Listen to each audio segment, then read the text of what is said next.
Hate Week is here. Cowboys, Eagles, baby. 2 days away. 48 hours. I cannot wait for the beatdown. Let's take a look at the history of this fine matchup. There is no greater rivalry anywhere in the league. It's personal. Of course it is. Hold it, boy. Need all the energy you got tonight. Gotta do it. Gotta bring it. Let's go in there and kick their ass. I'm trying to eat. Don't let up. Put on the game. Come on, man. Over the middle. Caught by Witten, who loses his helmet but still keeps going. Deflection. Touchdown. Cowboys win. Then handoff. Smith straight up the middle. He may be gone. Jump ball. It is caught. I love it. I'm in a league of my own. They ain't ready for me. Happy Thanksgiving to everybody in Philadelphia. What a game for the Sean McCoy. You will see this play for the next 25 years. You will see this play again. 2,000 for the season. It's over. The Eagles are in the Super Bowl. Put him on his ass, baby. Come on. That's how you play Eagle football. Get your popcorn ready. Because it's going to be a show. This is unbelievable. And he is all the way home. Oh, my goodness. He reeled it in. I have never hated anything more than I hate the Dallas Cowboys. The only game I look forward to any year is the Dallas Eagles game in Philly. The Cowboys are 3, 1, 2, 3, 5, the Cowboys.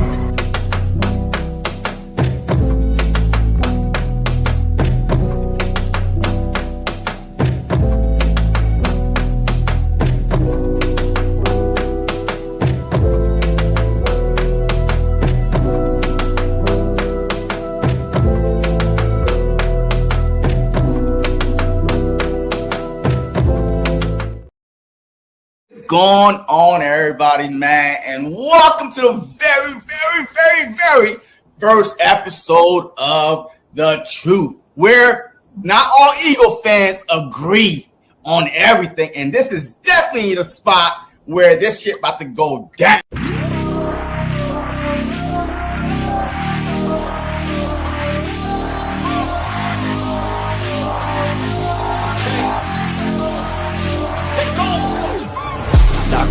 Gotta stay locked in, goggin.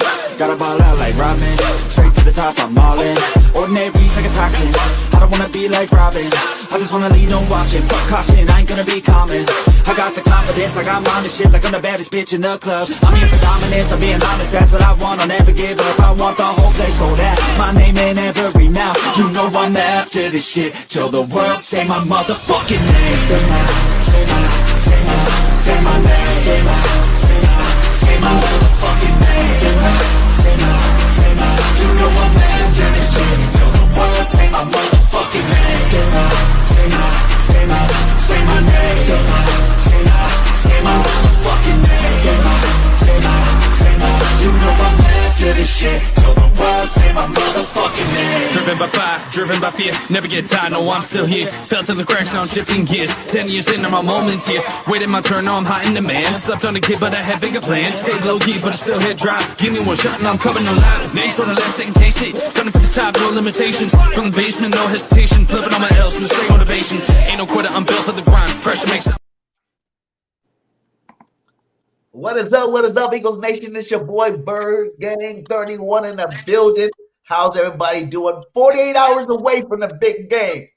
And I had to go bring someone out of retirement. Someone that y'all love to hate, and that is our boy, Boys for Life. What's up, my guy? The game is almost here. How you doing? I'm doing good, man. Thank you. I appreciate it so much for you hitting me up, asking me to come on. I know I've been on a couple of your live streams the past few days talking because let's all face it, everybody's been talking Dallas Cowboys and the Micah Parsons trade. So I already know we're going to get into that at some point at this video. But yeah, no, I appreciate you bringing me on, asking me to come talk a little bit. I've been itching to come on to talk a little bit, to give my little point of view, and so we'll see. I felt it. I see you around the tube.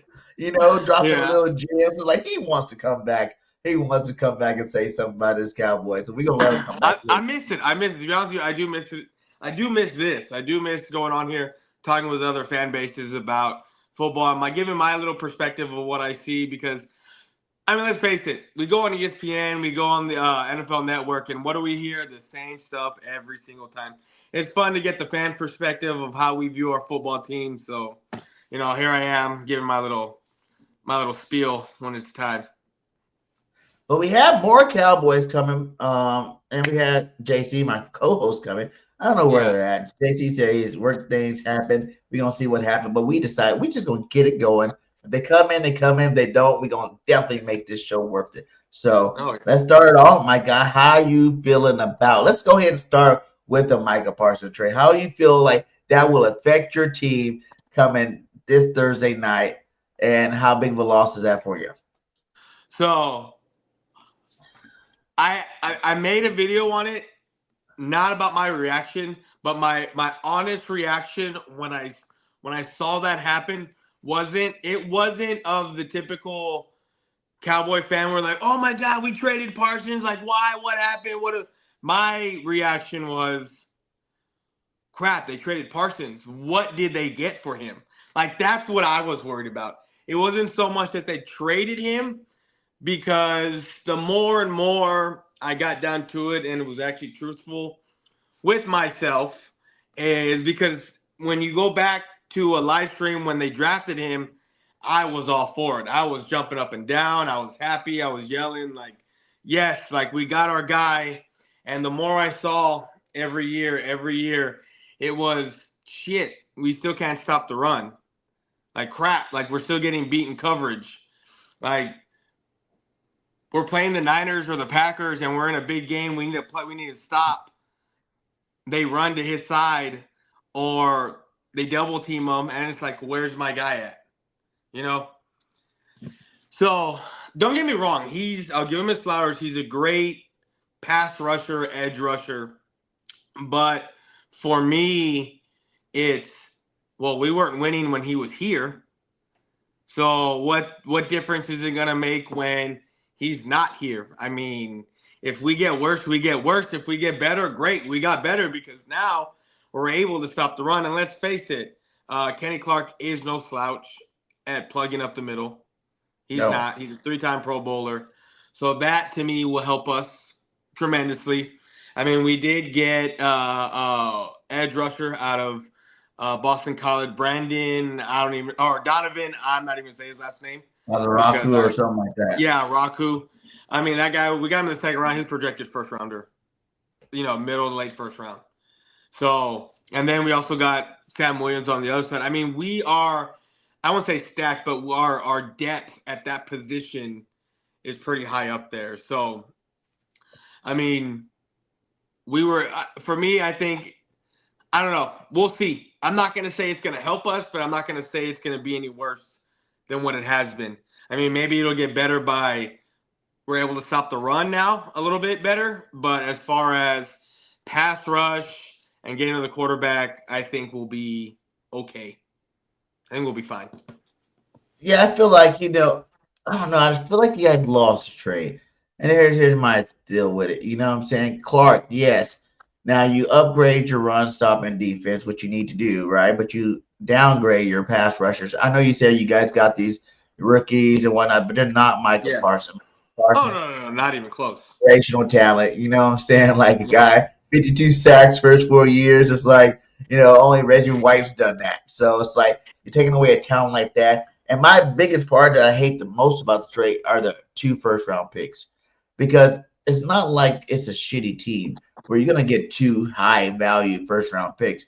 If they look like the Packers look right now, you're looking at like late 20s, you know what I'm saying, for 2 picks in the late 20s, which everybody knows isn't the best in terms of the first-round picks, in terms of like if you're excited about having it. Can you package those picks, move up to get somebody you want? Yeah, that's a possibility. But you won't really fully get the grasp of this, until another, 3-4 years from now with 2 first-round picks. Exactly. You know what I'm saying? So you won't have the full effect. Kind of like with Carson Wentz. We didn't see the Carson Wentz trade full, span until the last couple of years, going to Super Bowl, getting guys like AJ, Smitty, all these guys. We had like 9 players that came back from that Carson Wentz pick. So, it is what it is. It's a guy that I feel like been waiting to leave.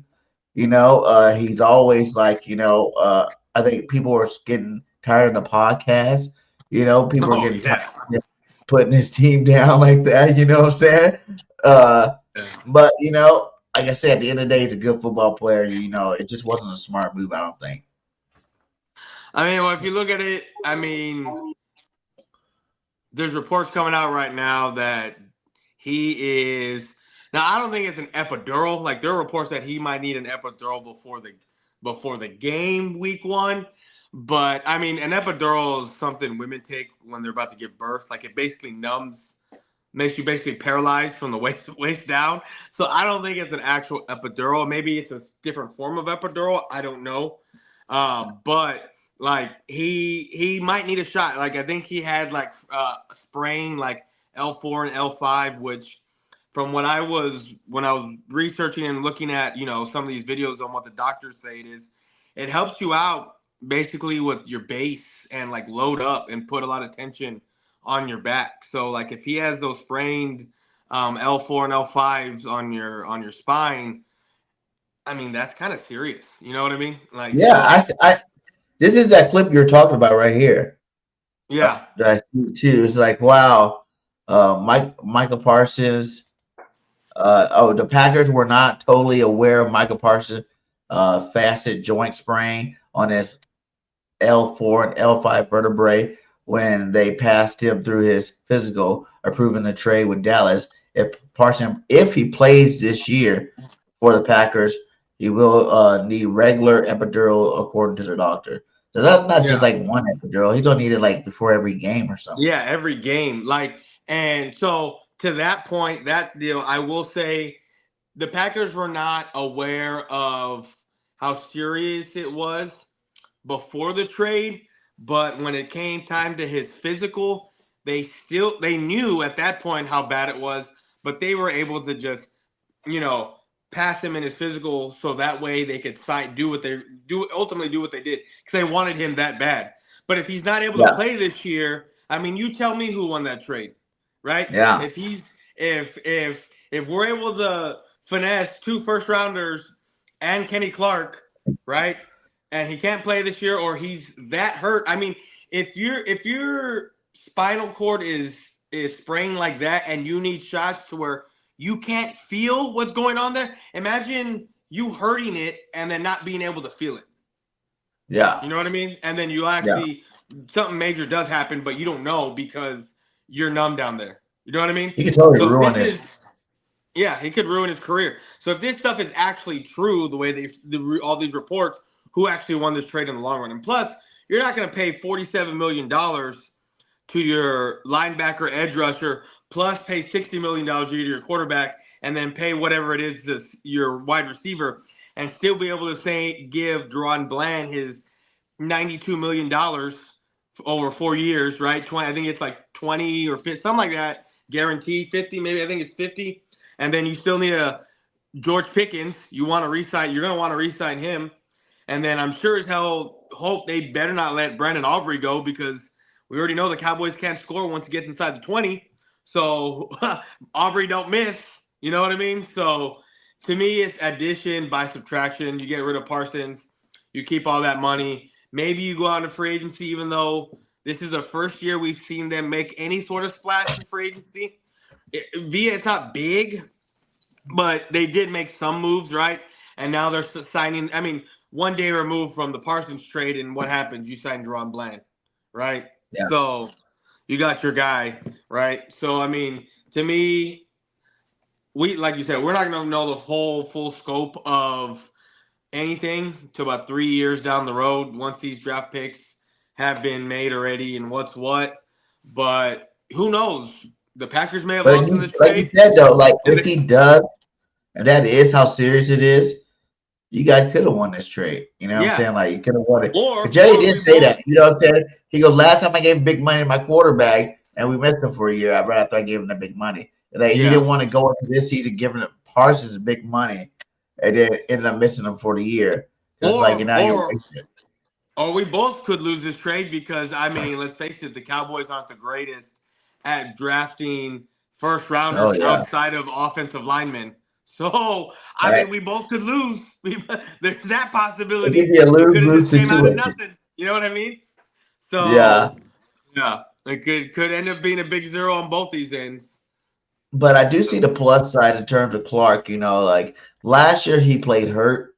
I know we played him twice last year, beat him twice last year, but he also played hurt last year. And I heard this year he's a lot more healthier than he was last year. So that is a big plus. Like you say, it's a 3-time Pro Bowler. He clogs the middle. You know what I'm saying? And that's what you guys need. If these young guys that you guys got are as good as you guys think he is, and maybe, I'm not at Cowboy practice, you're not at Cowboy practice. Maybe these guys are showing up, or maybe they're not Michael Parsons, but them as collective can give you something to what Michael Parsons could do in terms of aggressiveness off the edge, and now you did get a solid, strong, middle of that defensive line when you got a guy like Clark. Now, I will say this. I did watch Jerry Jones's press conference of when they traded him and everything. To me, two things can be right.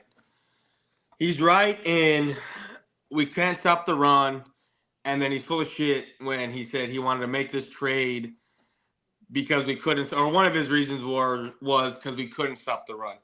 Let's face it, Jerry Jones has had a multitude of picks from the past 5, 6, 7, 8 years. Facts. We could have got a Jordan Day. We could have gotten a Jalen Carter. We could have gotten some of those guys along those lines, right? But never happened. So, I mean, to me, the reasonings were full of shit. He also alluded to, the injury and everything. So it is, like I said, it is what it is. But I don't know if it's true or not. Reports were coming out that Jerry Jones actually offered more guaranteed money than what the Packers did. Like I said, I don't know if that's true, but I think it was maybe same thing with that Dak situation where Jerry wanted that 5th year on a certain number and they wanted 4. And I think it was the same thing like that because I think Jerry, even though he offered more money guaranteed, he wanted a 5-year deal instead of a 4. So I don't know. The whole thing's weird, but it is what it is. We got 2 first-rounders. I'm gonna let you put your Jerry Jones cap on because you look at our owner what is this guy doing? What is this guy doing? I'm gonna let you put on your Jerry Jones cap. If you had a choice to be Jerry Jones, which 2 of the 3 bigs would you have kept, and which one would you have let go? Would you have kept the way it is? Keep it CD pan, Dak. I would have let go of Dak. To me, I would have let go of Dak. I never would have signed Dak.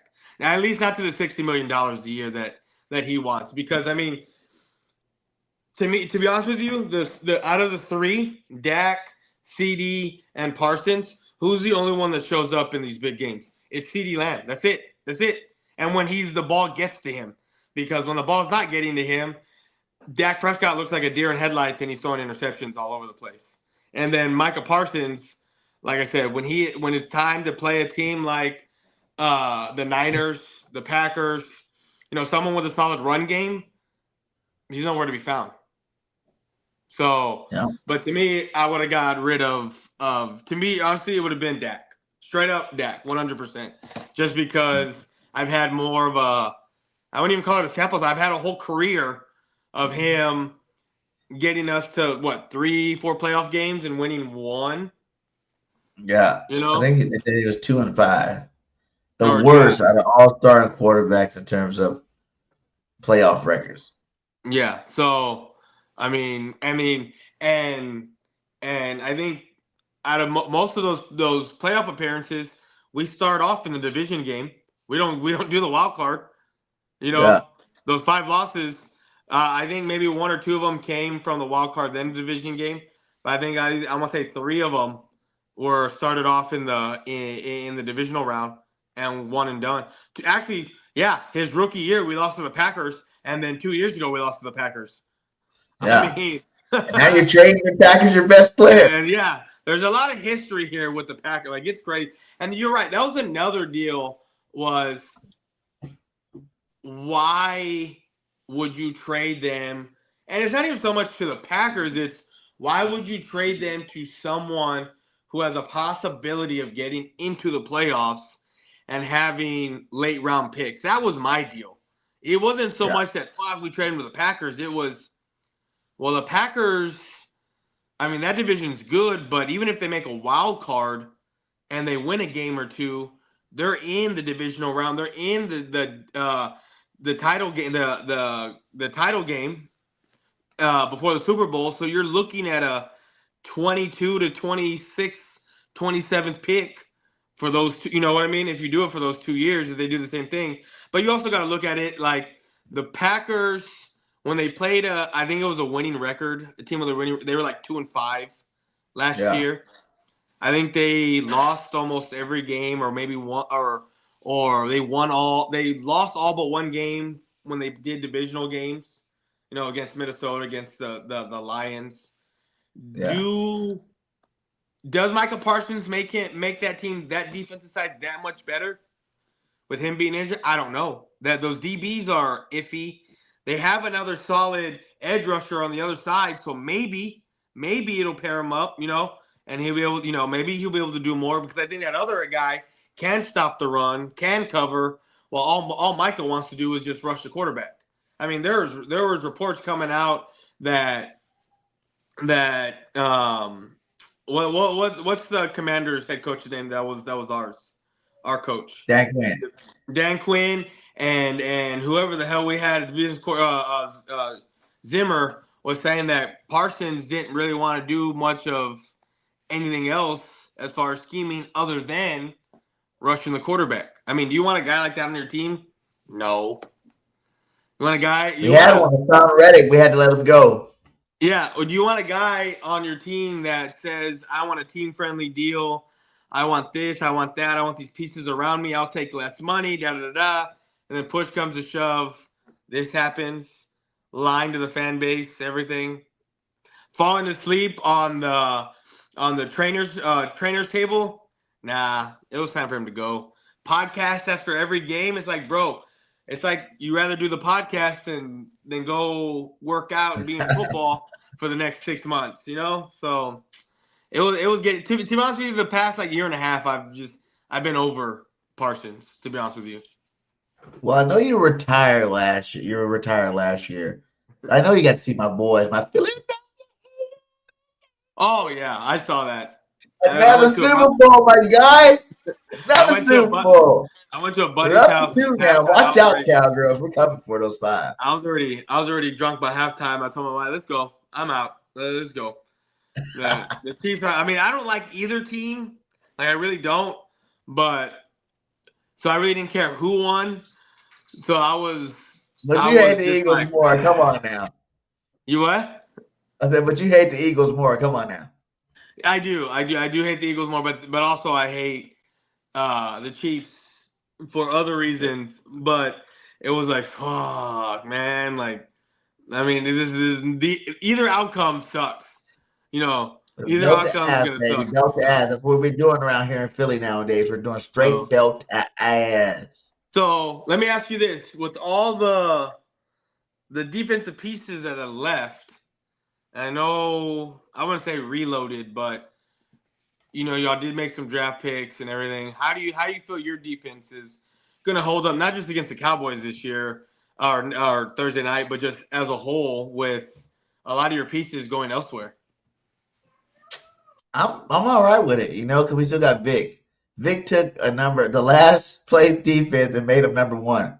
You know what I'm saying? Like, we had the sous chef, now we have the chef in the building. Now these young cats being able to go from, you know, 28 or whatever we were to number 1 defense, that's like the biggest jump in NFL history, like in terms of like defensive rankings.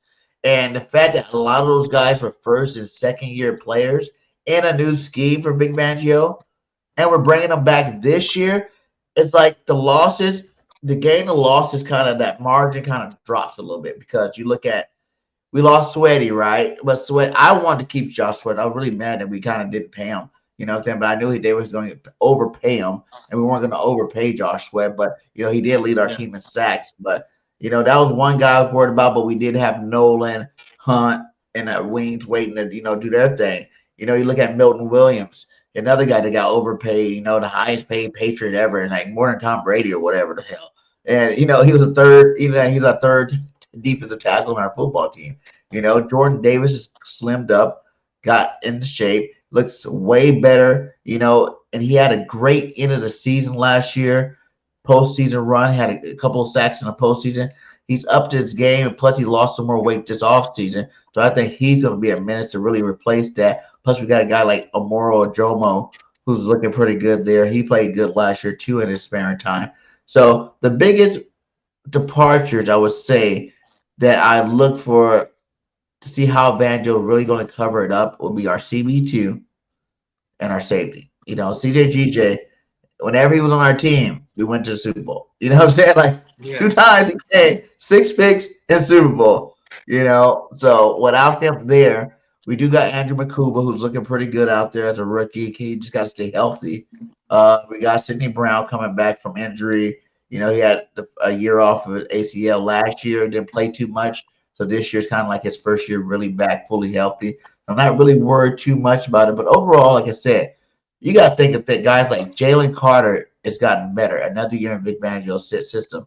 He's already one of the best defensive players in the league, You got Jordan Davis coming back. We got Nolan Smith coming back. We got Zach Baum, who went from journeyman to freaking all-pro linebacker last year, who's coming back. Just got paid, coming back, to lead this defense. And then we drafted my boy right here, Jaheim Campbell, who is a straight menace right now, who they also say is looking like a Micah Parsons type cat at the linebacker position.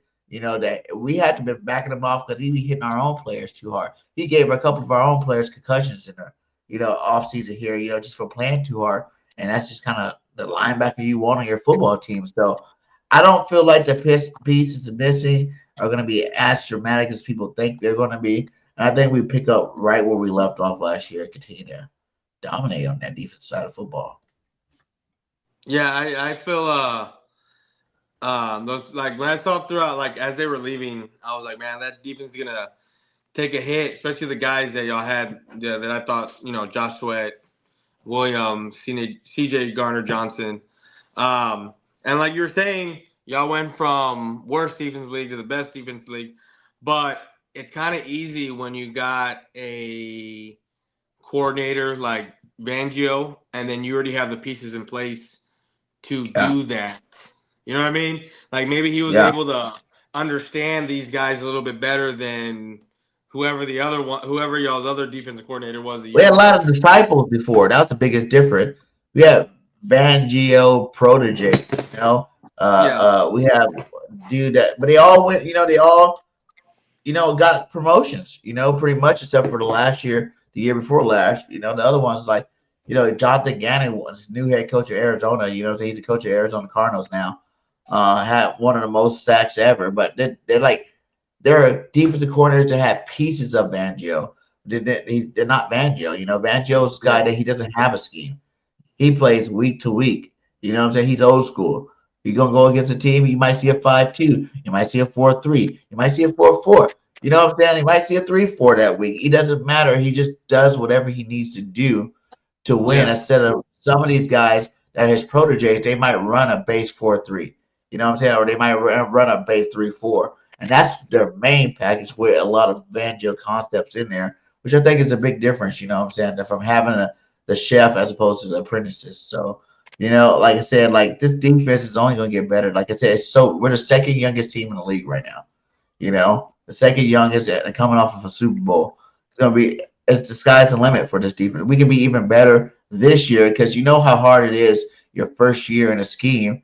Think how much better it's going to be this year, second year in the scheme. We got guys like Quinyon Mitchell, Cooper DeJean, 2 rookies on the top 100. I like to throw that out there. I have to throw that out there. Look at our list, guys. Top 100 Eagles. Jordan Mailata, Sweat, DeJean, Quinyon, Jalen. Look at that. We got 9 players on the top 100 with Saquon Barkley being number 1, man. So, and I think that's another thing that helps out our defense so much is our running game. You know what I'm saying? Like, when you can run the ball like we can run the ball, we always been good, but last year we were great at running the ball. We were always good, Miles Sanders, Swift, but last year we were great with Saquon, getting over 2K. He could have even easily broke the record. He could have did so much more. He sat out so many games. that if he didn't sit out those games, the record would have been demolished and it'd probably be unbreakable. But he decided to listen to the coach and sit out. Help the team, let the young bucks roll, like he says. So I think that really helps our defense out a lot when you're running the football. You're taking that. I think we had some of the best time of possession stats last year too from running the football, and we see how it goes this year. Like I said, like anything can happen. I feel like we have so many good players that are on a ascent to be great. Like I feel like Jalen Carter, now your next step is to get double-digit sacks. You know what I'm saying? You already told the world that you're one of the best DTs in the league, one of the best defensive players in the league. It's time for you to get those sacks to match up, like Aaron Donald did. You know what I'm saying? Like Jordan Davis, time for you to actually now he started to get sacks at the end of the season. Last year in the playoffs, he started getting a couple more sacks. Not only does he stop the run, but if you can add that, say Jordan Davis get another 8 sacks this year, that's going to make him a Pro Bowl, style defensive tackle. So, Zach Bond, first year starting a linebacker ever, coming in this year, that should make him even more better this year. Even though a lot of the stuff he did last year, I don't know how you're going to repeat. That's why I think he might be one of those guys to have a good year, but I don't know if he can get that first team All Pro again. I hope he does, but I don't know, because a lot of the stuff he did was magic. A lot of stuff he did was magic, and I hope that it continues this year. We see what happens with it, though. Yeah. So, how do you feel about it? Let's go through this game. Let's break down this game as a whole. 2 days away, opening day. We talked about the Micah Parsons trade. How do you feel about? Let's go with the Eagles in general. Like, what is your take? With the Eagles in general going into this season, how do you feel about them? Like, we can break down position by position. A little bit later, but give me your overall take of how you think this team is. Well, with the Eagles, I mean, you have your offensive side of the ball back. You have Saquon, you have Jalen Hurts, who can sit back in the pocket and throw, or you can take off. You still got Smitty, or you still got AJ Brown. So, I mean, yeah, I think you're gonna be fine on offense. Defense side of the ball is what I feel like what y'all were a couple of years ago. Like, that's what I think is what's going to happen, or the way y'all were a couple of years ago, where y'all went on this 10-1 record, and all of a sudden, like, and I could see it coming. Like, every week it was like just getting closer and closer and closer until y'all just fell off. And I was like, it was like the other team would just make a stupid play to keep y'all in the game to win. And I'm like, are you kidding me? Like, how are they getting this lucky? And after week 11, like, that's when the shift happened and y'all just fell. Like, I'm not saying that's what I think is going to happen. It's just a feel I have of that's the way that defense is going to be this year, the way it was a couple years ago. Not to say that it's going to happen again where y'all going to get 10 wins, lose 1, and then all of a sudden just fall off. I'm just saying I think a lot of those pieces, a lot of the heart and soul, like, left with Milton and Sweat and CJ Garner-Johnson, and now it's a young, the youngest team in the league on the defense side of the ball. I think a lot of the guys, even though, like, they're coming into their own, they still got to find their way. They still got to find the leader, of that defense, right? Like, they still got to find that heart of that defense. And so, I mean, it's still going to be a learning curve for that side of the ball. As far as the Cowboys go, I mean, we got a wide receiver. We got Pickens. You got a wide receiver. We got Pickens. We got a wide receiver. I mean, to that credit, do you think Pickens is better than some of the other number 2s you've had? You've had Cooper, Amari Cooper before. You had Brandon Cooks before. You had Pickens. Do you think Pickens is that much of an upgrade from those type guys to bring in? Well, I mean, as far as Amari Cooper goes, I mean, I wish we had kept him into CeeDee Lamb's, prime where he's at right now. I wish we could have got to see those guys play the way CeeDee's playing at such a high level right now, and Cooper was still young, right? And still is, because he came into the league young. But for me, Pickens is a step up above Brandon Cooks and any other number 2 that we've had in recent years. I mean, Brandon Cooks last year was hurt, I think, some point in the year, if I remember correctly. So it was just CeeDee Lamb. And then a couple years ago, when it was just CeeDee Lamb, it was what 2019 was all over again, where it was wide receiver by committee, where we had Hearns, I think, coming out of Jacksonville. I think that was our top guy. And it was Zeke in the backfield, and all they did was stack the box to stop Zeke and make Dak beat you, and he couldn't, right? So for me, Pickens is a step above a lot of these guys. And Pickens is another guy that we can re-sign because we didn't pay that $47 million tag to Micah Parsons, because now we got money in the bank. Yeah, that's true. You got a little bit of money in the bank there. But they have the same agent, so you know he's gonna be coming for blood with Jerry. He'll be coming for blood. You don't want all that money. You don't want all that money. Let's see. Let's go with the quarterback position. How do you feel about Dak Prescott going into this year? Out a whole season. You know, again, I know it has to be time where you're gonna finally admit that Jalen Hurts is better than Dak, right? We can say that now. We can say that now clearly. No, you know, I've been telling you this for a while now, boy. But I think we're at a point. Out of my mouth. The Super Bowl what I will say is better than Dak Prescott. Let's hear it from your voice. Let me hear it. What I will say is Jalen Hurts was on a great team that he was able to play with and made him better, so that way he can go win a championship. But you already know that I don't like Dak Prescott to begin with. I don't like Dak Prescott. We're booing you right now. This is the boo crowd. This is the boo crowd. Look, okay. That is not facts, okay? I want you to come out on TV and tell the truth. He's a good quarterback. He's a good quarterback. You already know I don't like Dak Prescott for my reasons that I've named over and over and over. So I don't need to say that Jalen Hurts is better than Dak, because when you watch it with your own eyes, you know that it's there. So I said it without saying it. I just thought you might want to come out and tell the truth to join the show. I said it without saying it.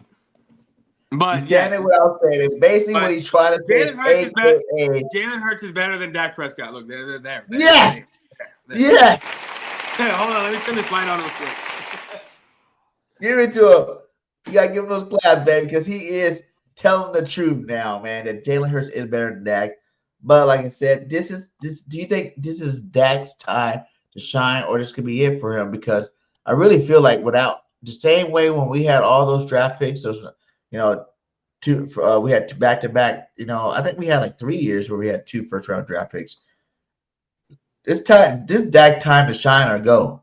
I feel like, you know what I'm saying? Oh, Dak has had plenty of time to shine and should have been gone a long time ago. But I'm saying that he agree like this year if he does not play up to the expectation. It's going to be kind now of Jerry has the ammo to trade up and actually go get somebody. But it's going to be kind of hard to do anything as far as Dak goes with that. We're kind of married to him for the next couple more years because of that contract.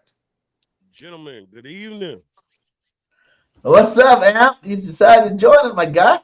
Yeah, man. I know. It might be cool. It might be acceptable for us to tuck our tails right now with the current situations, but I ain't that dude, man. We got some ball to play.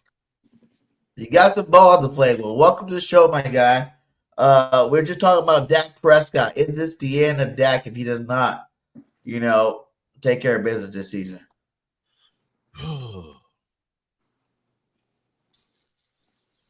I don't think so. I don't think so. Who gonna replace him? You got 2 first-round picks in the next 2 years. You can trade up and get yourself a quarterback. We got 2 first-rounders. Truth be told, I don't trust them with their process in drafting quarterbacks. I'm just being honest. We lucked into the last 2. We lucked into them. but I don't trust their formula, their format for drafting quarterbacks. Okay. I like it. It might take a little luck because that the history has shown more recently. That's how we've had success at that position. How you feeling about that coming into the season? Hey, he got to make it happen, man. He got to make it happen. It's put up or shut up. They've given him an additional weapon, and to much is given, much is expected. Now, on the flip side, I wish they would give him what I call the Tony Romo 2.0 treatment. And that treatment, as you remember, we drafted a running back in 2016, and they had been investing in that offensive line leading up to that. And they said, look, let's give him in this offense another dimension. Since Zeke started to decline, we have not really fully, in my opinion, addressed that concern. And especially with the three they're starting this year. But guess what, you guys? You guys got a back there now. Booty Miles. Miles Sanders is a Dallas Cowboy. Yeah. How you guys feel about that? No? I ain't seen nothing to even feel a certain type of way. We didn't see him in the preseason. Didn't see Javonte in the preseason. Don't know what they look like behind our revamped offensive line. So I honestly got a question mark there. I'm anxious to see it just because we don't know what it looks like. Were they hurt? No, I don't think none of the starters played during preseason. Like none of them. None of our starters played either. It was fitted caps and sunflower seeds. Yeah. But So, knowing what you know about none of Miles our guys Sanders, played. 2 years ago with the Eagles, you know, his career year behind our offensive line. Go to the Panthers. Panthers are trash. You know what I'm saying? Their line was trash. He was trash. Bringing him back to a team like the Cowboys should up his game again. Do you think that's possible at all? Or do you think Javonte Williams is his job? He's going to be starting. You probably won't see too much of Booby.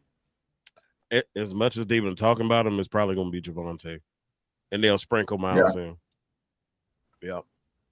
It's just like that. I'm going off of what I've been hearing because I can't go off of what I'm seeing. And as much as they've been praising Javonte, that sounds like that's how they're going to lead. That's the direction they're going to lean in until something else says otherwise. Either one of those guys as good as Pollard. Both of you guys, either one of you guys can answer this one. I can't say yes or no at this point because again, I don't know what they're like what they're like behind this line because I've never seen them play in a Dallas uniform in Dallas. So I can't tell you. To me, Pollard matched up very well when he was with Zeke. Because you had the power back and then you had the home run hitter. I mean, I can't answer that just yet for me. I can't answer that. Yeah, the jury's still out. The jury, they have the potential to be, but I just don't know. I don't know. That's a big question mark. Like I kind of know what the receiving room would look like, but as far as the run game, I got too many questions. All right. So, what do you guys think about your offensive line? Like you said, it's a remake offensive line. Are we going back to the Cowboys of old with these young bucks out there? Do you think they have the skill to actually bring that greatness back to that offensive line? Because it hasn't been good the last couple of years. So do you think you guys got the right pieces? You got Guyton over there now, right? You guys drafted another first rounder too, didn't you? Offensive lineman over there. Yeah. How do you think these boys will fare up with you guys? I'm confident in the interior. Between Smith, BB, and Booker, I'm comfortable with them. Steele, he looks better in the run game. And then Guyton is coming off a little tweak injury situation, whatever. Have not confirmed whether he'll be available Thursday or not. But I think we'll be all right. The thing is, the way the Cowboys work in some situations is they try to solve problems by the least aggressive method first and the safest method first. So they said, hey, let's rebuild the line. You know, we lost Travis Frederick a couple years ago. Zach just retired. Tyler Smith went to the Jets before he called it quits. You know, so we've been slowly losing guys. But one thing I appreciate and I applaud is they've been slowly adding guys. I think with the line, we're going to be all right. I just don't know if the backfield can live up to the line, quite honestly.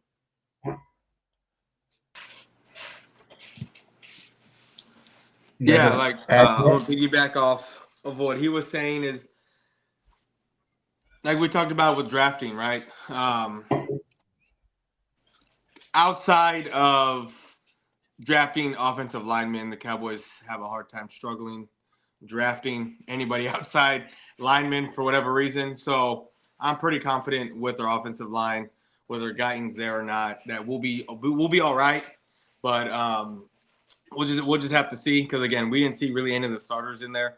I have not got to see this team play as a unit at least for one snap in the playoffs. You know, I mean, not playoffs, in the preseason. So I don't know what they're going to be like when they're out in the field, you know, together this year. I'm really mad about this whole preseason thing. Like, I used to like at least when you get to see at least a quarter, sometime a half. You know what I'm saying? Like, where you gotta edge these guys into the season.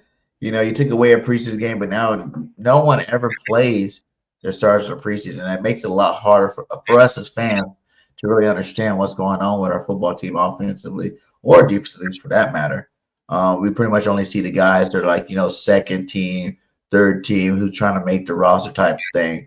And I think it's kind of unfair for us. I think we should be able to get at least a quarter out of the preseason from somewhere. You know what I'm saying? Just a quarter. Either it's the first game, the second game. Just give me a quarter so I can see what I got on my football team for sure before I start running my mouth about it. Agreed. Because I mean, even your most top-notch, high-performance vehicles, you could even use NASCAR if you want to. You still got to warm that bad boy up before you hit the track, no matter what's under the hood. You know what I'm saying? Because again, we've seen anything can happen. We've seen guys go out week one countless times in the NFL, and what happens? Done for the season. Soft tissue. Tweak this, pull that, this, toward that. So, you know, I mean, I know they're practicing drills, all that. I know they've been working out throughout the off season, but again, it ain't nothing like when you actually hit that grass between the lights. It's a little bit different. I don't care how much you try to replicate it in practice, how much you try and recreate the game feel. Nothing compares. No, it's a different mindset and different speed when you get there into the game than what it is and actually practice. You know, I mean, practice is practice. It's there to prepare you for the game, but then once you get into game mode, again, it's a different mindset and a completely different speed than anything else. And you know, just because you're working out or you're running or you're getting conditioning on your hamstrings on your you know, muscles, whatever, like I said, it's a different speed and you're moving differently in these games than what you would be in practice. So Facts. How do you guys feel about the Eagles now in terms of the run game? Saquon Barkley, top 100. You know, I told everybody it's going to be dramatic change at the beginning of the season last year when you throw a guy like Saquon Barkley behind this offensive line. And you see what happened there. He totally dominated. It was amazing. I loved it. How do you guys feel about the Saquon in our offensive line? You know, how do you guys match up against it? You go ahead first. Well, you got your whole. To be honest with you, I couldn't tell you about your offensive line. Did anybody leave? Did y'all get everyone back? The only one we lost was Becton. But we had Steen the whole time. You know what I'm saying? He was supposed to be the guy.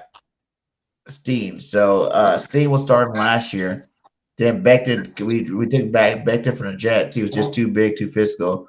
Then, that's when we let him run with it. But Becton got signed to a big contract with San Diego Chargers, and we got Steen from Alabama. Question for you. What's up with Landon? What was that? What's up with Landon? Is he good? Dickerson, man. Dickerson's is a dinosaur, man. He's old school football, Is he good? What's good for him? He can have a twisted ankle and be good. You look at the playoff run last year, his back was destroyed, and he kept playing the whole playoff run. You know what I'm saying? Him and Jerky both went out there and played. So if you hear around the league, like he's full practice. I looked at the injury report here, and it said, if I'm not mistaken, he was full practice today. Do I have it on here? Yeah, full practice. Yeah, everybody was full practice except for Tanner McKee. So, yeah, he's full practice. He's full go. If they do decide to take it easy, because he did have a back incident, I guess, in practice yesterday, if they do, Brett Toth will be the starter. You know what I'm saying? Brett Toth, he's been on our team. Another guy that's been on our team for the last, 5 years, came in as spot start for players when they got hurt. He don't really miss a beat with Brett Toth either. He's not Landon Dickerson, obviously, but he's definitely still good. But what I will say about this, about Saquon going against the Cowboys, that was your question. We're going to have to see because, again, we just got Kenny Clark. Don't know how that defensive line is going to be against the run. Three-time Pro Bowler. Finally got a run stopper on the line, something we've been missing for, I couldn't even tell you how many years, right? As I'm looking up at a picture of Antoine Woods in the studio. We're gonna have to see with how this defensive line for the Cowboys is gonna hold up against Saquon, because Saquon's gonna be Saquon, right? He's gonna get what he's gonna get. He's a great runner. He's a great talent, right? I mean, he is what he is. So we're gonna see what this new addition with Kenny Clark on the defensive line is gonna be like. So again, I can't really answer that question because we just got Kenny Clark. So I need to see what this defensive and that goes back to preseason, right? We don't get to see our starters and none of that to be running our mouths. So what y'all are gonna see is I'm gonna see Thursday night, and then we can have the jury out. Jury's gonna be out then, right? At that point. So right. What about let's go to receivers, guys? Like I know I talked to Boys for Life about this. You guys always had a number 2 receiver. I feel like when you looked at Cooper, Brooks, was it Brooks? No, what's the name? Cooks. Cooks. Yeah. Cooks. Yeah.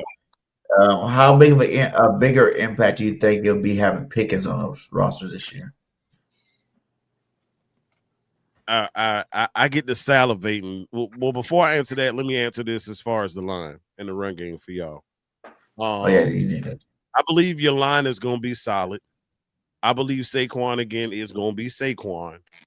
I do, however, like, I was down for a second, but once I looked at compensation and I really began to look at the football possibilities of the Micah Parsons trade, initially, yes, a strength has been weakened, but a weakness has been strengthened. And I honestly believe that our pass rush and our defensive line pursuit will be different. I don't think it'll be worse. Don't think it'll be better. I think it'll be different. And I think the difference by having that push in the middle from a Clark will help make everybody else's job better. Yeah. And when you look at the edges as far as Fowler and Nealon, those two individuals, I believe, are very disciplined in their pursuit. They'll maintain the edge. I believe that's what got us in a lot of trouble last year. Guys just being too greedy, rushing to the inside, you know what I'm saying? And then, whoop, runner goes right past them. Ole, I think that's how we'll be different. If we can keep Saquon under 150, good. 150, Jesus. If we can keep him, if he gets to 150, the game gonna be over, my God. Listen, is he already at 150? The game gonna be over. 125. That's better. If we keep him under a buck, you probably can kiss the baby. Real talk. Like, that's just how I'm looking at it. And I think we'll with having Clark, and then we got Murray now and Leofow. Eberflus is the linebacker whisperer. I'm confident in his abilities. The same way y'all kind of feel about Fangio is kind of the same way I feel about Eberflus as far as the linebacker room is concerned. You know what I'm saying? I was going to ask you that. How do you guys feel about your new defensive coordinator? I think that middle is going to be stout. I got some question marks as far as coverages and movements and things of that nature, but the linebacker room, I ain't even worried about it. And it could be, even occasionally throwing Sanborn in the mix, and a couple other guys. I think we'll be all right as far as that's concerned. I don't think the run game is going to be an onslaught like people think. I think we're going to challenge y'all better than we did last year. I'll say that. Well, y'all got swept last year, so hopefully you guys can bring it back to the split in the division games. Because I feel like another sweep is coming. But I'm very good. You got to be hyped. What I'm going to give y'all credit on, and just looking at last year, and this is super credit. I don't know if I've even heard anybody say it. I don't even know if I heard y'all say it. But truth be told, y'all didn't lose a game last year under full strength. Because in the beginning, AJ was out. Yeah. And then you had Smitty was out for a little hot second too, right? And then Hurts was out the last 3 games. That's the only time y'all took an L is when you weren't at full strength. So that's just a testament to the squad last year. I hate Philly. Y'all know what it is, but at the same time, I'm also a footballer and a realist. You know what I'm saying? I was like, God damn, that's because I was like, just trying to find tape to look to see where the weaknesses were exposed. I couldn't do it in the pure form that I wanted to because it was like, okay, well, they were down this big, heavy person, in the lineup. They went like 16-17 after the bye week. 16-17. 16 out of 17 games. We lost that one in Washington. Yeah. And they hurt Jalen Hurts with that whatever hit from Lulu. And he was out in the fourth quarter. Yeah. And that was like the only ones that was the only game we lost. And people don't realize too, we dominated a lot of games where our backups played a lot of football last year. You know what I'm saying? There's a lot of games in the third and fourth quarter we had backups playing because the games were already out of hand. So it's gonna be a nice. It just feels good to be Eagles fan. Let's just say that. Look, I know I'm late to the party. I don't know if the question was asked.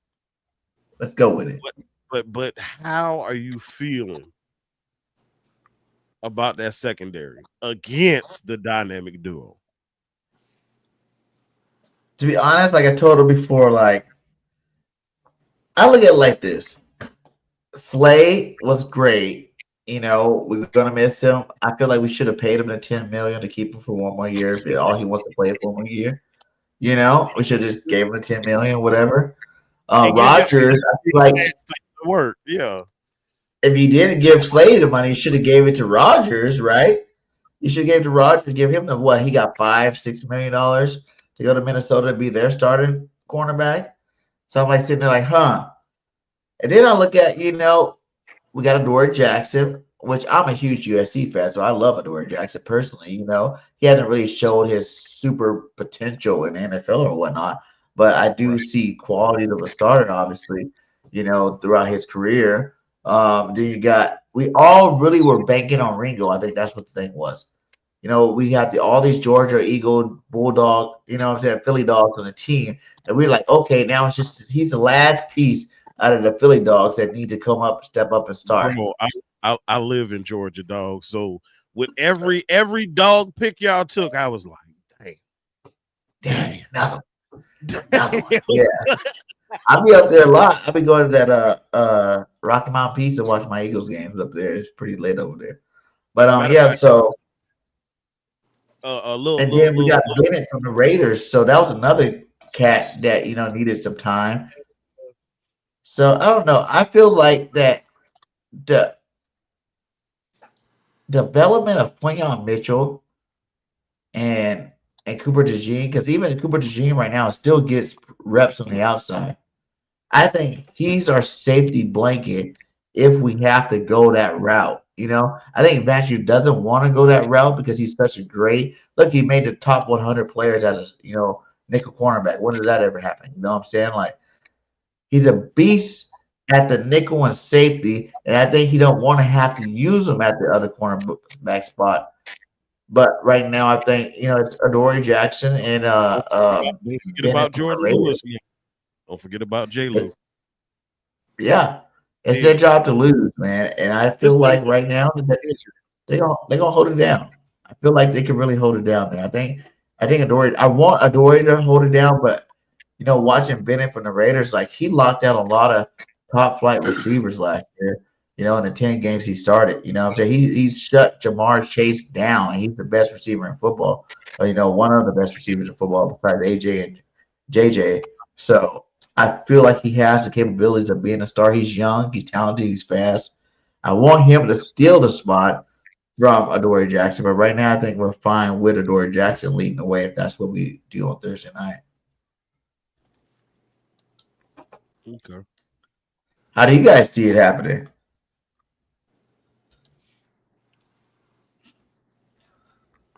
As far as the wide receivers going up against those DBs? Yeah. I don't know. It's I like it. I like it because CD is kind of hard to blanket. Like it's kind of hard to get him, cover him one-on-one. I mean, especially when he's you go to quick Combo Bay. I like him when he's in the slot. They got to move him around a little bit, but it's going to be hard to double him and then try to stop Pickens, in my opinion. And then not only do you have Pickens to deal with, I think Turpins is going to come into his own at some point.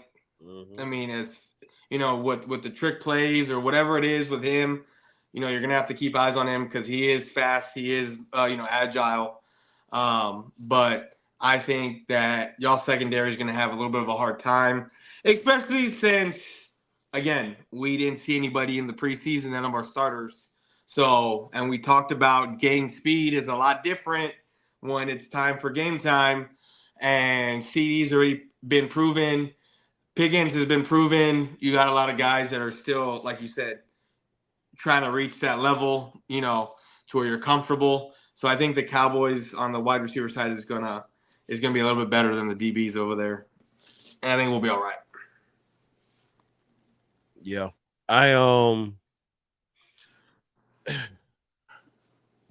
The obvious is CD and Pickens, right? But even after that, you still got to deal with Jake Ferguson. You still will have to deal with Kevontae Turpin. That you talking about speed? That's speed right there.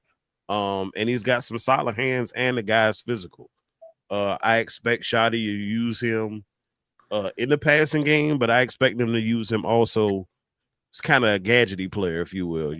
I hope it's not the same simple reverses that we saw from McCarthy last year, but remember this name. You heard it here. Ryan Flournoy. He is a big body receiver. We've been playing musical chairs since last week, but we released him, and then I was furious because to me, in my eyes, he was the best receiver that I saw in training camp. And again, good frame, good size, pretty decent speed. And I believe he could possibly play a big role this week, especially with Jonathan Mingo being injured to start the season. So they actually brought him to the 53-man roster. So he's on it for this week. Not yet. Not yet. All right. But I believe it's possible. That's like what you just said. Like, I'm not worried. To be honest, on a receiver game, the only one I am worried about is Pickens. The other guys, like I said, slot's locked down. You know what I'm saying? We got the best slot in football as a rookie last year. That's Cooper DeJean. You know, he plays the tight ends, he plays the receivers in the slot. They did say Quignon's going to travel more this year than he did last year. So if, you know, Lambs try to, you know, switch that slot, I'm pretty sure you're going to see Quignon follow him there. Our safety, Blankenship, is he's still a good safety. You know, we look at Makuba to take over that whole, you know, DJ position, which I think healthy he can do this year. It's going to take him a game or two, I think, you know, but he's going to be one of those guys that make plays but actually give up a couple plays in the beginning, first couple of games of the season because he is a rookie. But I'm not really worried about the Ferguson, like the middle of the field type stuff. I'm really worried about the outside. You know what I'm saying? Like the outside, when Pickens is on the outside against a short-ass Adoree Jackson, you know what I'm saying? When Pickens is on the outside, we don't got Ringo. Ringo's big, physical, tall.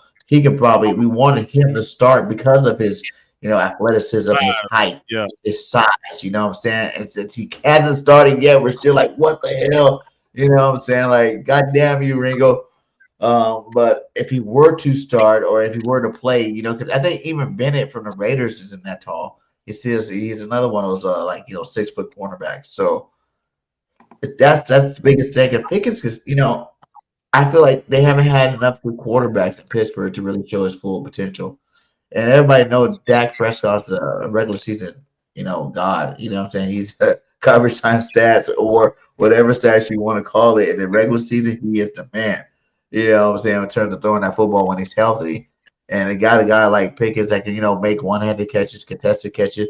He's deep ball guy. He's a short yard guy. He can do whatever you want him to do, you know, especially since he's not the main target like he was in Pittsburgh. He's going to be the number 2 here, you know, behind a guy like Lamb, man. Like, he really can carve up some things, you know what I'm saying? So I'm just, like I said, Adoree, Bennett, you got your test, your first week test. So whoever starts this game out of Adoree, Bennett, I don't think Ringo's in the race to start no more. It's out of Adoree and Bennett right now. And whoever starts, if they start getting lit up, this is going to be the last start for the season for sure. You know, because the other guy will have to play. Let me ask you this. How confident are you? You mentioned guys playing last year. How confident are you in your defensive line depth? As far as and really I want to, as far as the endurance factor, as far as, I mean, because, you know, when y'all out there, it's one of the better lines in the league, arguably. But when guys need to take a timeout or a play or two off or whatever, how confident are you in the guys who will replace them? More than last year, I'm more confident, I would say. In terms of the defensive line, just because, hey, Jalen Carter did not miss a snap last year. He played every down. You know what I'm saying, on defense. Every down. As a second-year player. You know, dominant. But I feel like you might want to take him out a couple of games to keep that, you know, that energy going. And I think the development of, like I said, we were talking about earlier, Jordan Davis developing at the end of last season. Going to the playoffs, getting a couple of sacks now, and even going into the offseason, losing some more weight, being more athletic. Even like Jalen Carter's like, he's even faster than I am right now.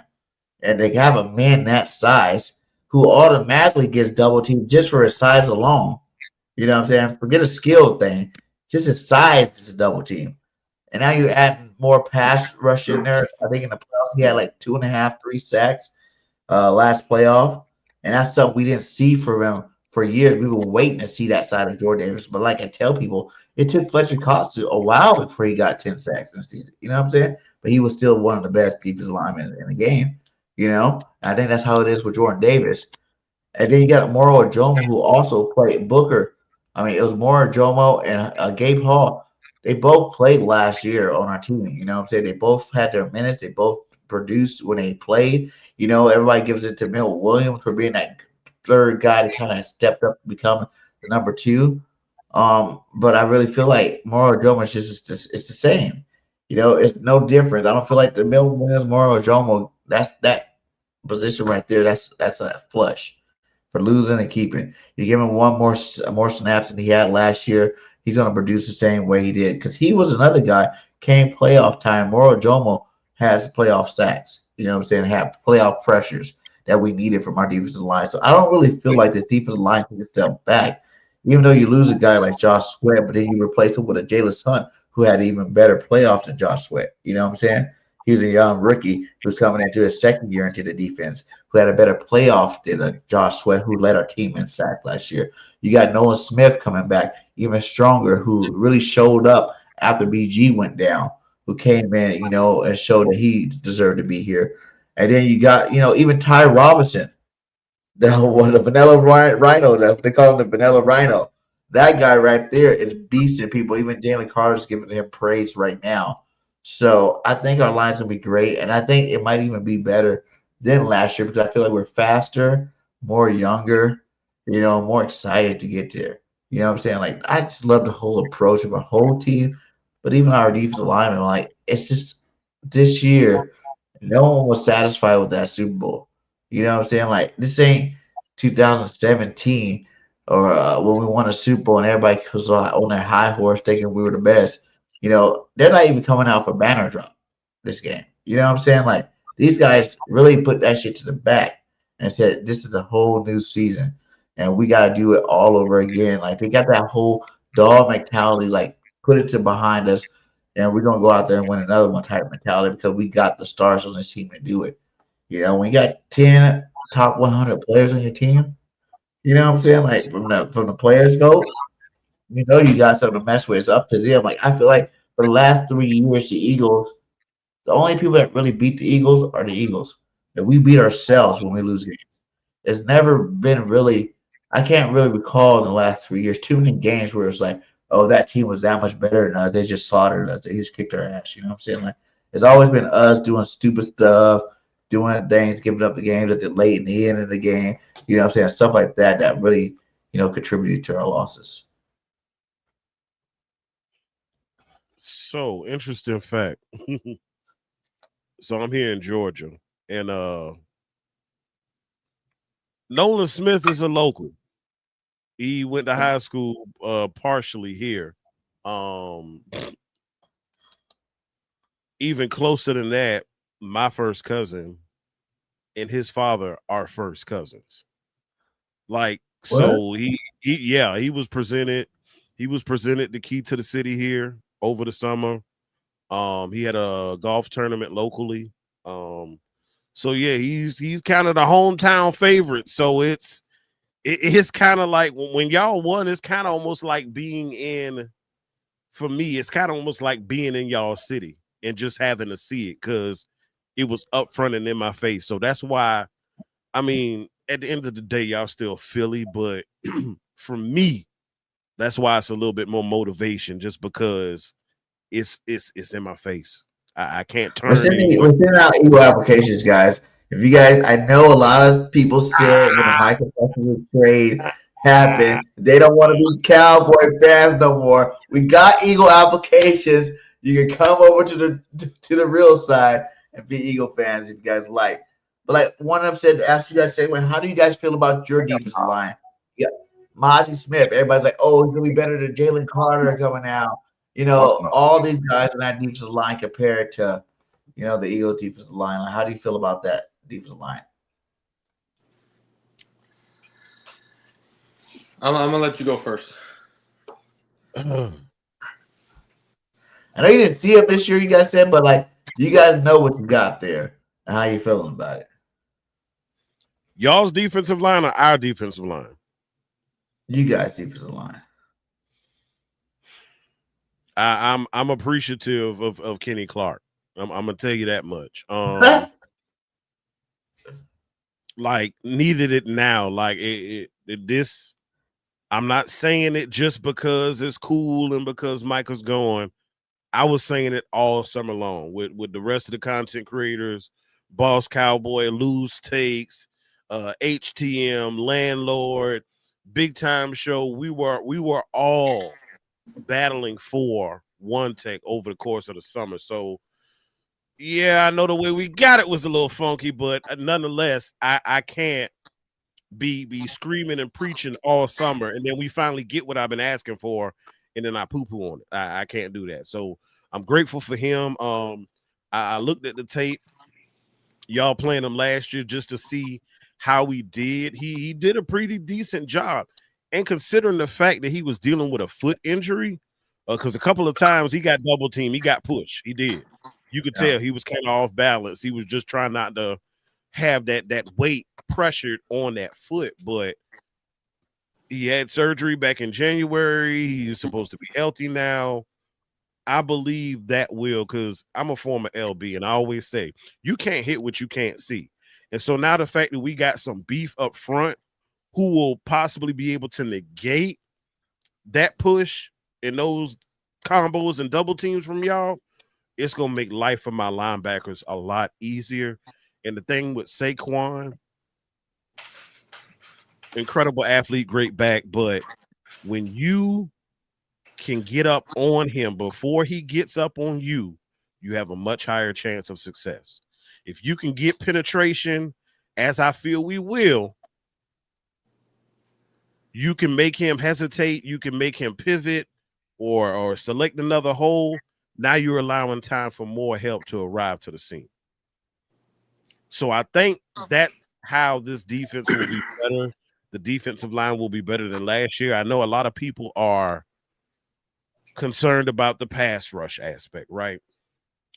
If what I'm hearing is true, and Diggs will be on the field week 1, I'm not really worried about that pass rush, because the way the NFL is getting now, and as quickly as they're training quarterbacks to get the ball out their hand, sometimes pass rush can be negated just off of scheme alone. So I honestly believe, even without Michael, because Fowler had an incredible year last year, we can't poo-poo on that. Nealon is getting better, stronger, and he's developing his pass rush.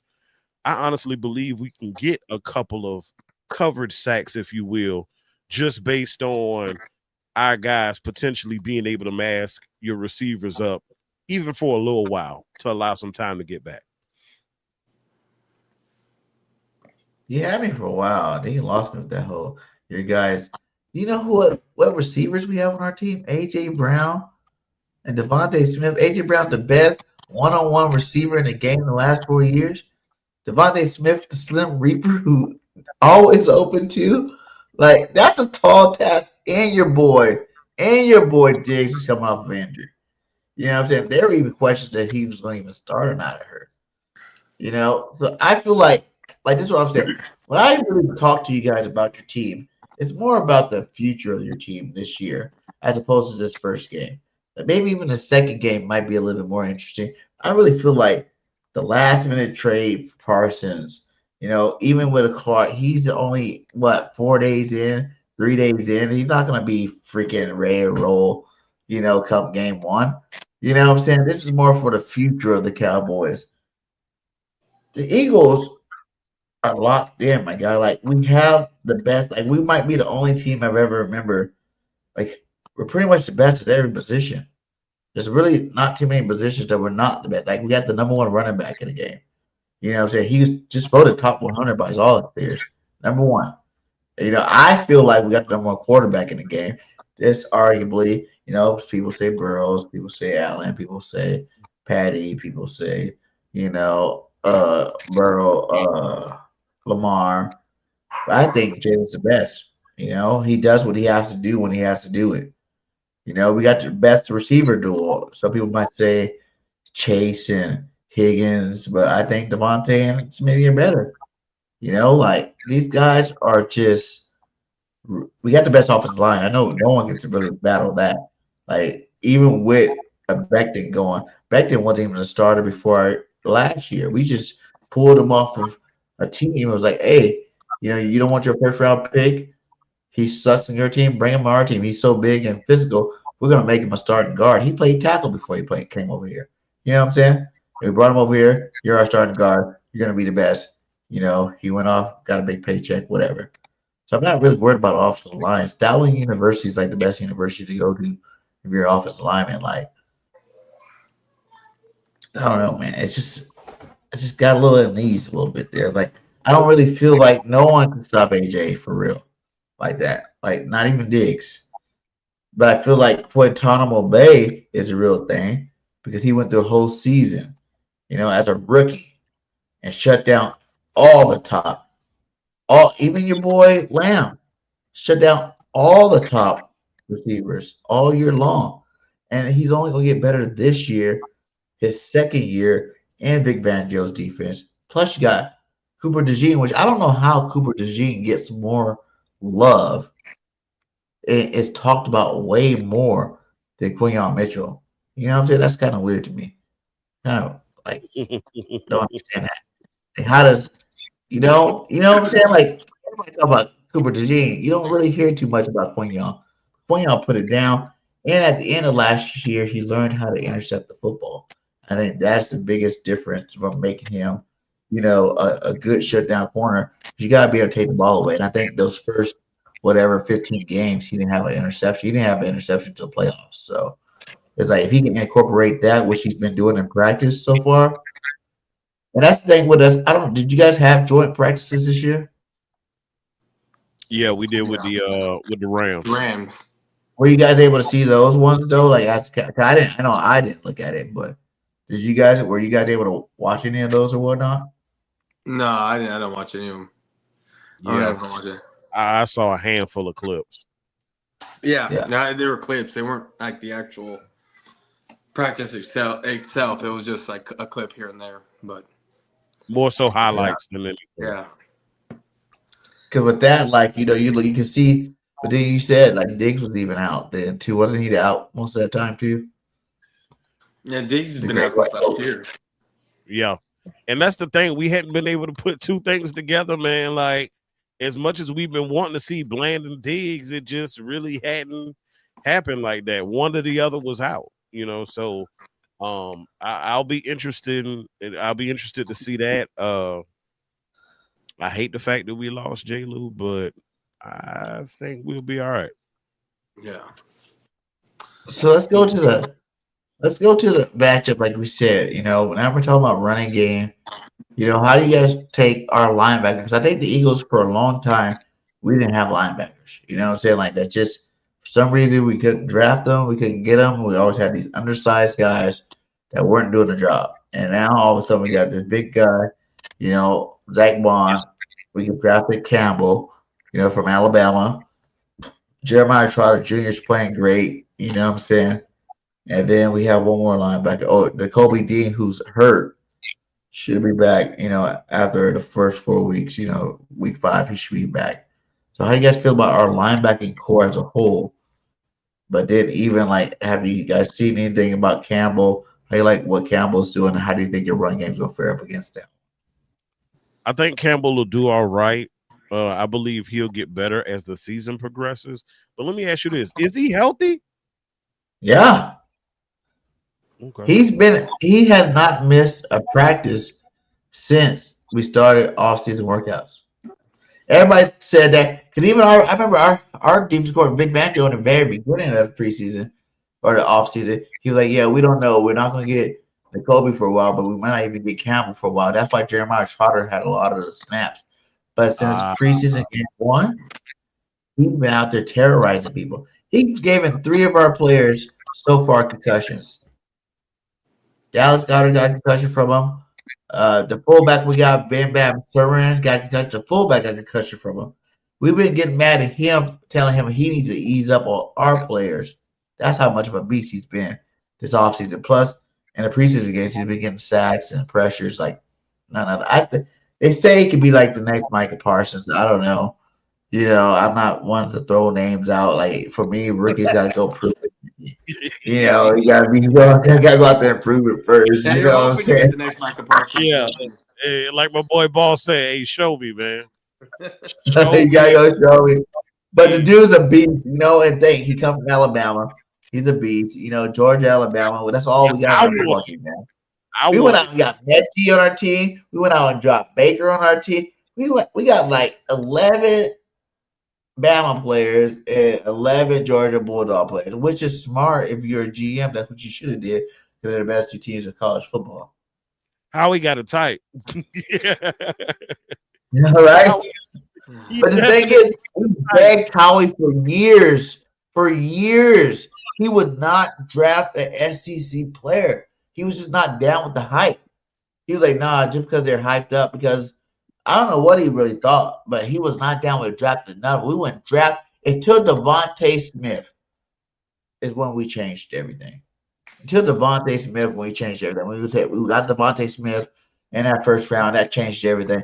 And then since then, we've been like lighting him up with the.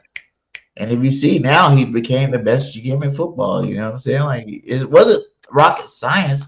You go to the best schools and pick the best players off the best teams. That's all you got to do in the draft. That's what the draft's there for, literally. And so you can go get the best player for the best school. But a lot of times, nowadays in the draft, you be seeing these people hype up somebody from a D3 school that had amazing stats. In the D3, Carson Wentz, for example. You know what I'm saying? Like North Dakota State. Who the fuck ever watched a North Dakota State game in their life? You know what I'm saying? Like, no one ever watched North Dakota State, my guy. Like, we don't care about that school. We care about the big dogs. Miami, the Florida. We don't care about those. I went to go see my nephew. Shout out to him. I went to go see him, and he played for South Dakota State. Bruh, it was definitely all love because nothing else would have brought me there. And he was cool. He was nice. He was a nice player. Like, a couple of his teammates, they did make it to the league, but it's like, yeah, the competition level is definitely far less. Every now and then you get your diamonds in the rough, but the vast majority, nah. Yeah, man. So, and it's just like, just to make that one difference, that's really like set our team apart from what it used to be. It's just that one change. Change your mindset where you want to get your players from. Forget who's the fastest from the small school. Forget who you think have talent from these small. We pick Jalen Rager over Justin Jefferson. Like, what kind of ridiculous shit is that? You know what I'm saying? The prototype. I'm glad you know. I bet you were glad that year we did. You know what I'm saying? Because imagine we had JJ right now. Oh, JJ, AJ, and Devontae. Oh, Lord. Imagine if you had JJ, you probably wouldn't. One guy you guys have. do need to worry about is Dotson this year. I will tell you that. Because I really feel like this first game right now, like, especially I'm a betting man too. I always betting on FanDuel and all that other stuff. Everybody's going to really be putting their money on Saquon. They're going to be putting their money on AJ. They can put their money on Devontae. But I think, dude, for real, this might be a Jahan Dotson game. To be honest with you. Dallas got a Jahan Dotson game. Because you do have a Diggs. And if Diggs is healthy, I know AJ is the man, but he's going to lock him down. You know what I'm saying? Some of the time. They both win. Whenever you got two good corner, a good receiver, they kind of lock each other down. You know what I'm saying? Like, where, yeah, you might make a play here, but you're going to miss a play there, And Jalen Hurts isn't that quarterback. If you looked at, everybody hates on Jalen Jarvis last year, but he was the best in terms of quarterback percentage he's ever been in last year, 69%. You know what I'm saying? When he made plays with the ball. It wasn't no little dink and dunk.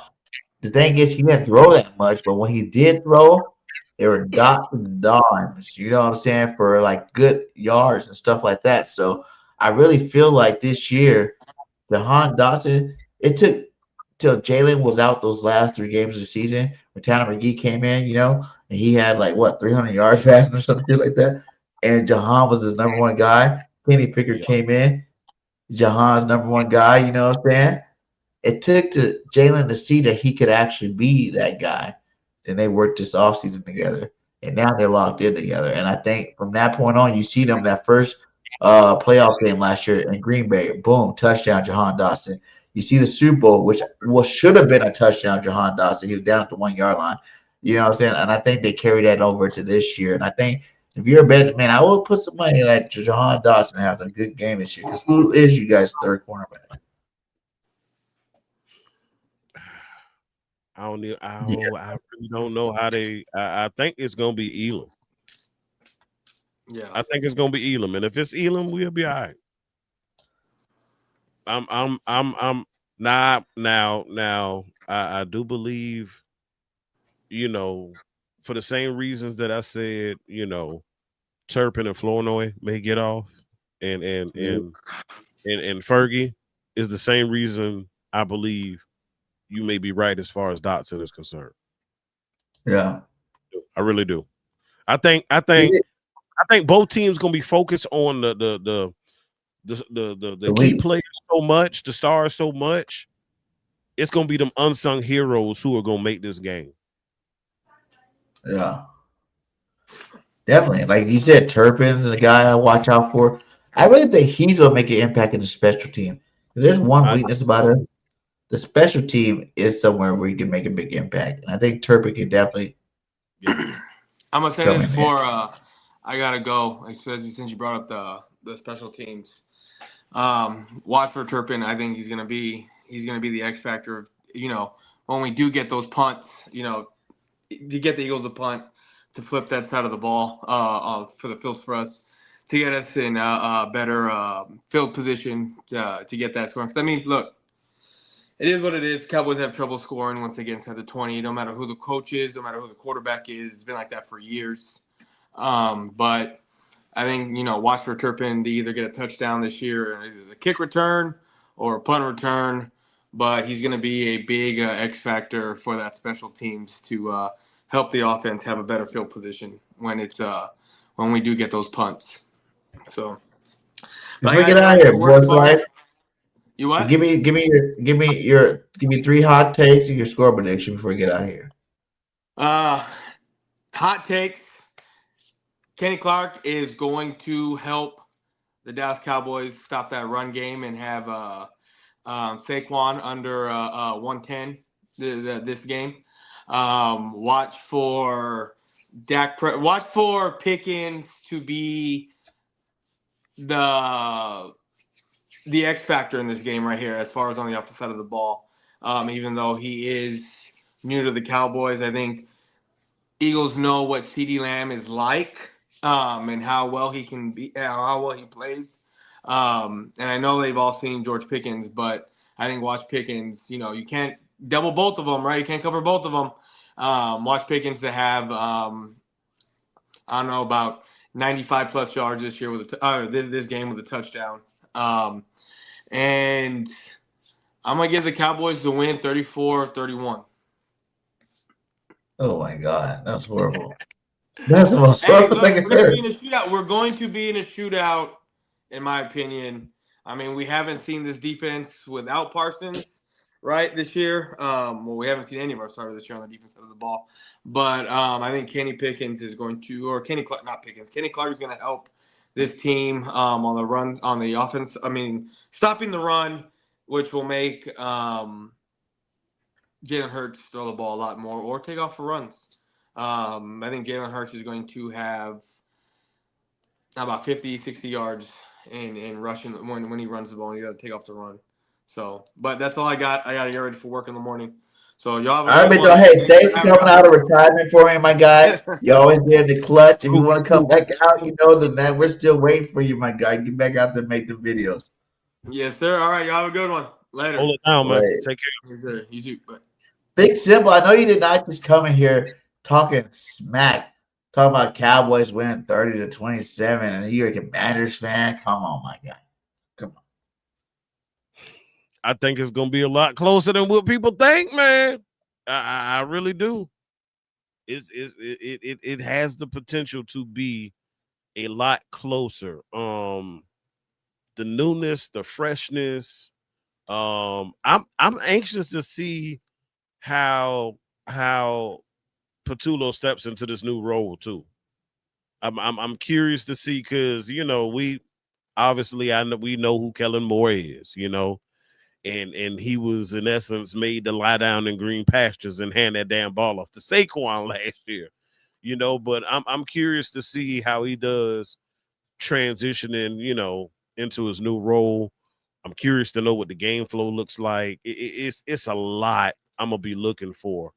If your offense is different this year, right? Yeah, I mean, shoot, we changed every coach with the exception of our tight end coach, and that was Lunda Wells and Shoddy. Everybody else is brand spanking. So we got Eberflus from Chicago. We got Sorensen. It's a whole lot of fresh cats, some new ideas. So it's going to be interesting to see how they attempt to scheme this game, where they feel their strengths are. And I really want to see Shoddy, if he really bought that life and he's going to be committed to the run game, even if it's not successful. A lot of times last year, Mike McCarthy, he'll try it 2-3 times. It don't look like how he want. We bombed it out the rest of the game. I don't want to lose that. I believe we got to keep y'all honest by doing this. I believe Dak Prescott is at his best when he's the beneficiary of a play action game. That's just what it is. It's just everybody. Like, I know the league is turning into a pass happy league, but one has like the most guy with the most passing yards won a Super Bowl.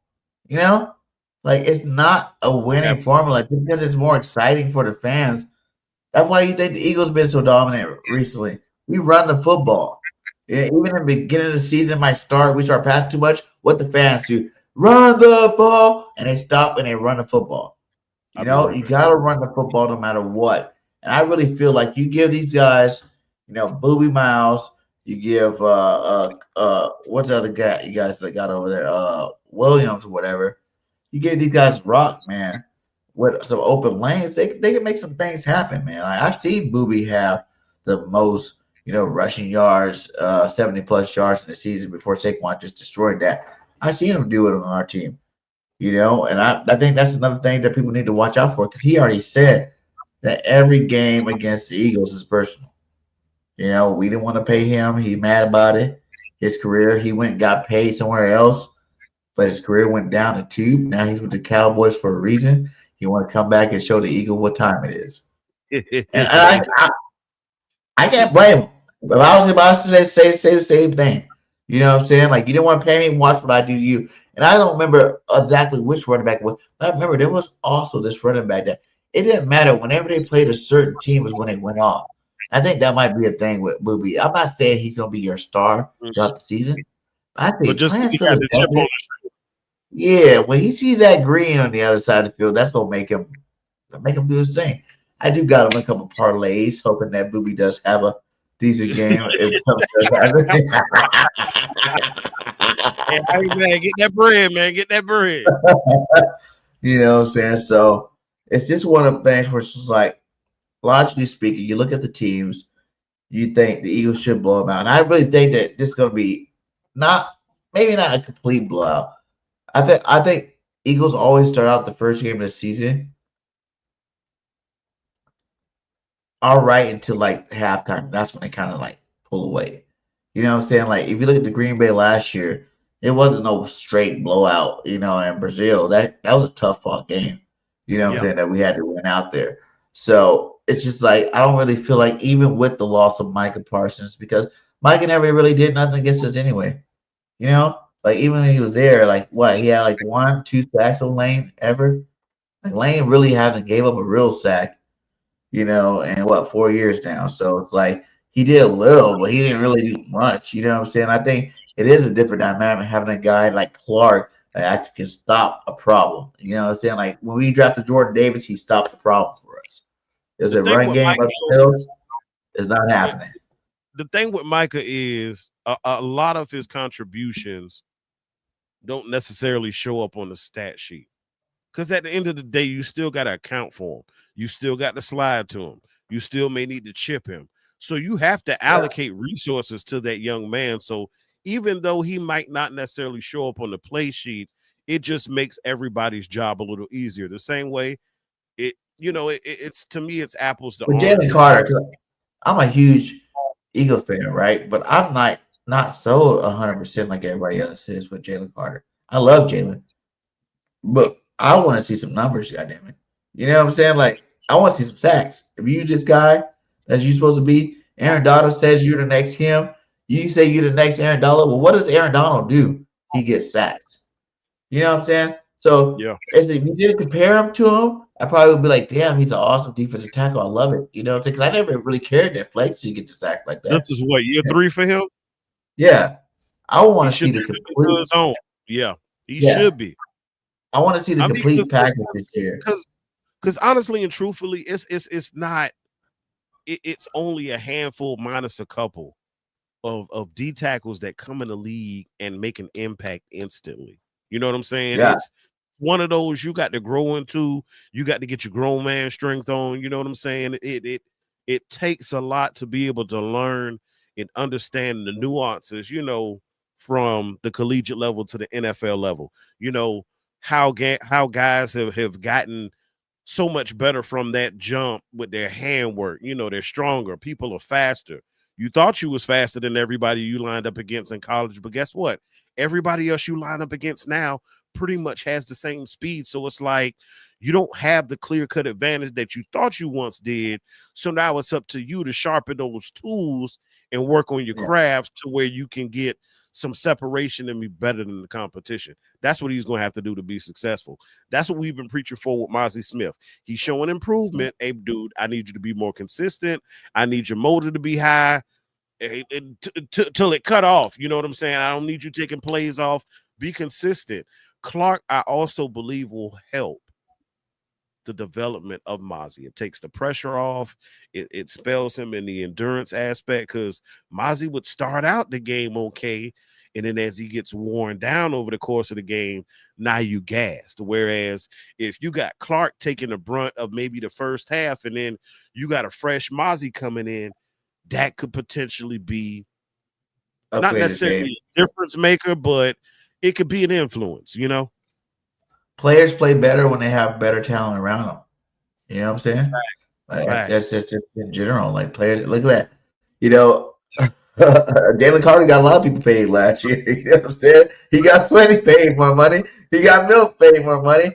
And it's like, I understand the double team. And like I said, he never missed a down, and you cannot, because there's very few defensive people in general that play every down. Very few in the league. You know what I'm saying? So giving him that, I'm not saying he's not generational. I just want to see it come to full center. I want to see that flower bloom, this year. You know what I'm saying? Before I be like, oh, yeah, he's the best DT of all time. And once he gets there, I will hype him up and being the best DT of all time, baby. You know how I like to do that.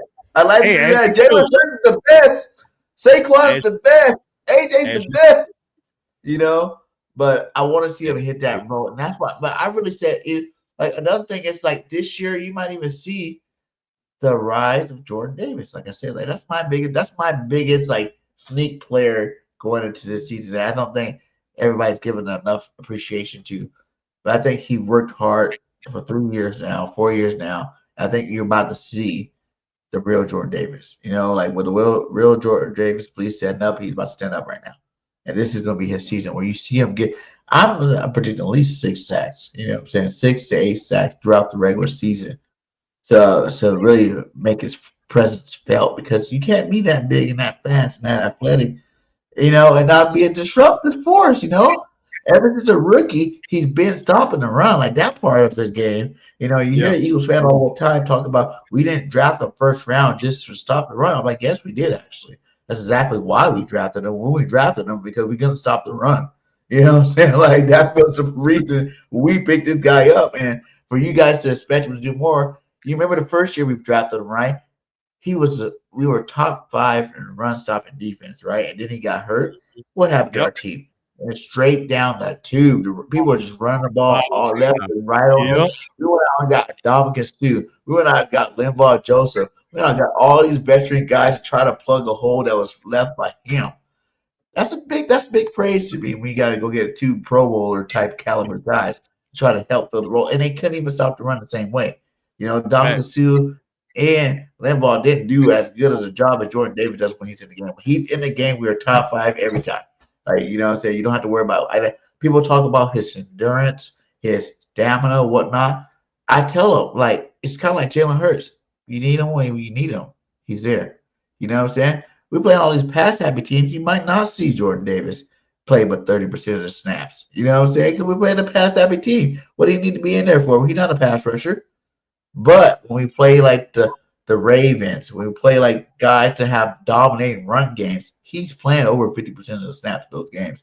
And we are stopping the best running backs in the league. So it's like he's been doing this job from day one. A lot of Eagle fans be like twisted on that. They be like, well, you know, what is he really worth? It's like, man, you better resign this cat ASAP. You know what I'm saying? So he can be anchored in this defensive line for the next like 5 years. You're tripping out on that. Bro, that's just a testament to the league because you look around like you look at this year's draft.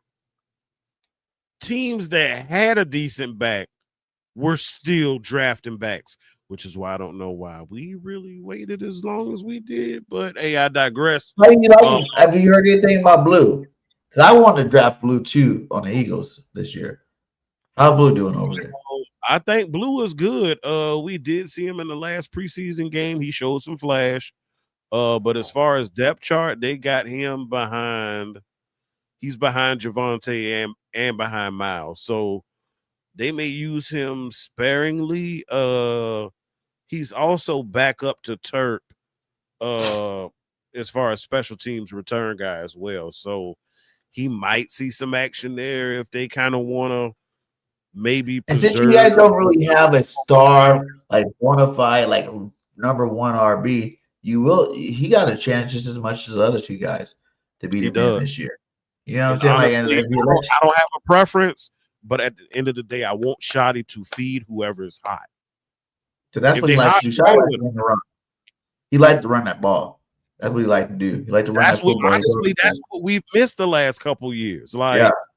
And it you know, I look at Jalen Hurts, and he's able to be as cool, calm, and collective as he is because of the weapons. And then you invested in him a run game. I ain't even got to throw for 200. I'll be cool too. You know, it makes a difference when you know you can lean on that. I don't have to force. I don't have to generate and create everything. That's what I want Shoddy in this offense to understand. Look, yeah, I know 4 is top paid quarterback in the league, whatever, however you want to slice it and look at it. But you do not have to put all of the weight on Dak Prescott. You don't. Because when you do that, that's how you end up running them into the ground.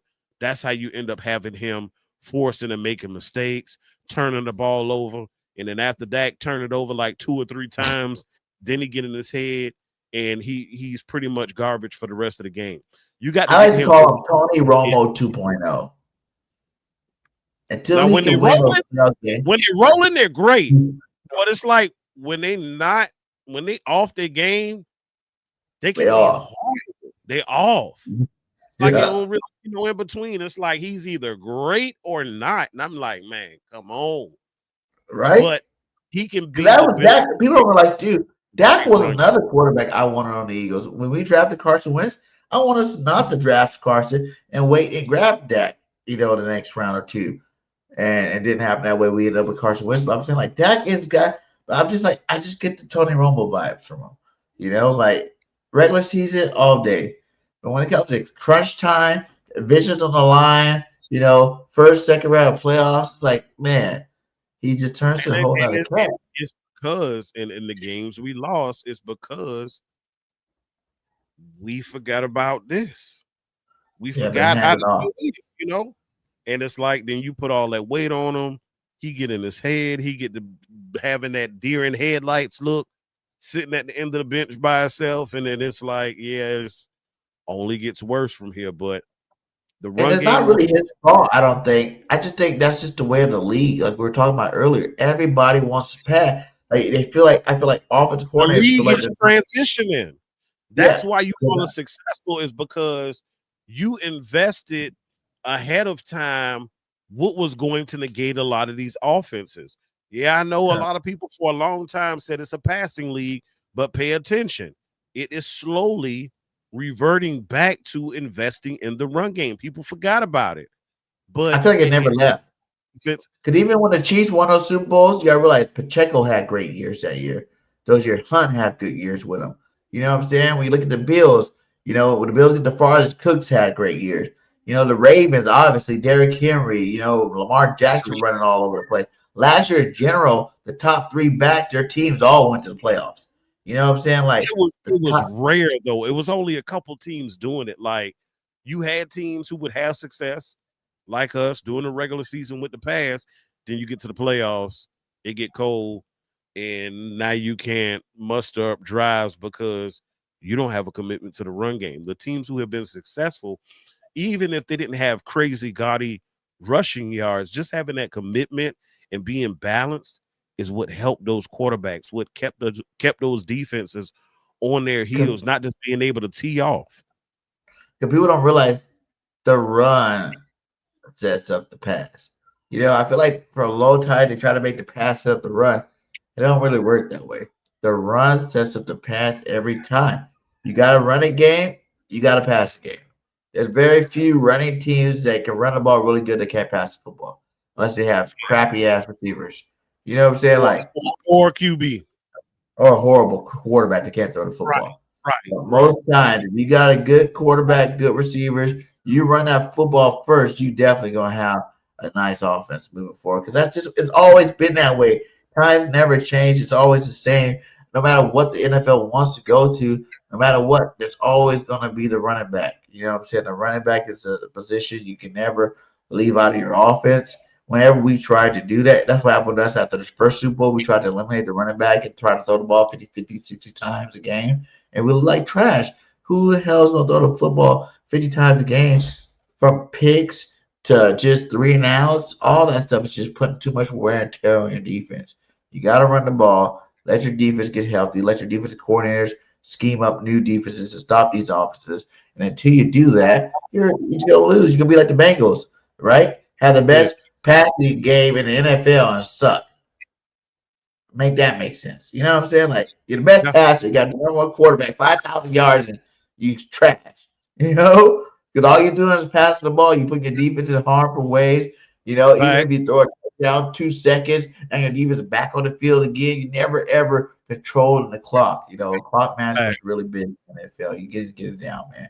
But we almost got 2 hours, man. Hey, salute to you for coming out. Shout out to 50 Still Up in here, man. Hit that like, hit that subscribe. You know, all links are inside the description. Before we get out of here, I want to ask you, give me your 3 hot takes of this game. Play devil's advocate.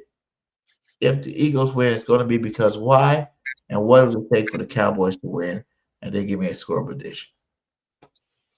If the Eagles win, it's going to be because they were disciplined, they were focused, and they were physical. I'm just keeping it all the way funky. That's you all's those 3 things together is you all's superpower. You have the focus, you're physical. You know, we've seen what y'all have done to teams in the playoff, just as far as the physicality. Y'all have a bravado, a swagger.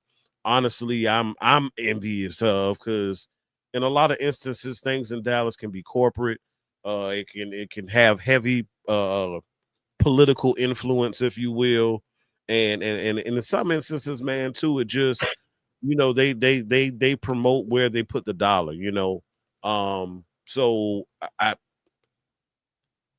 definitely respect my opponent. Former player of the game. That's how it was drilled into me by my coaches. That's how it was drilled into me by my favorite and ultimate coach, my father. But 3 crazy hot takes.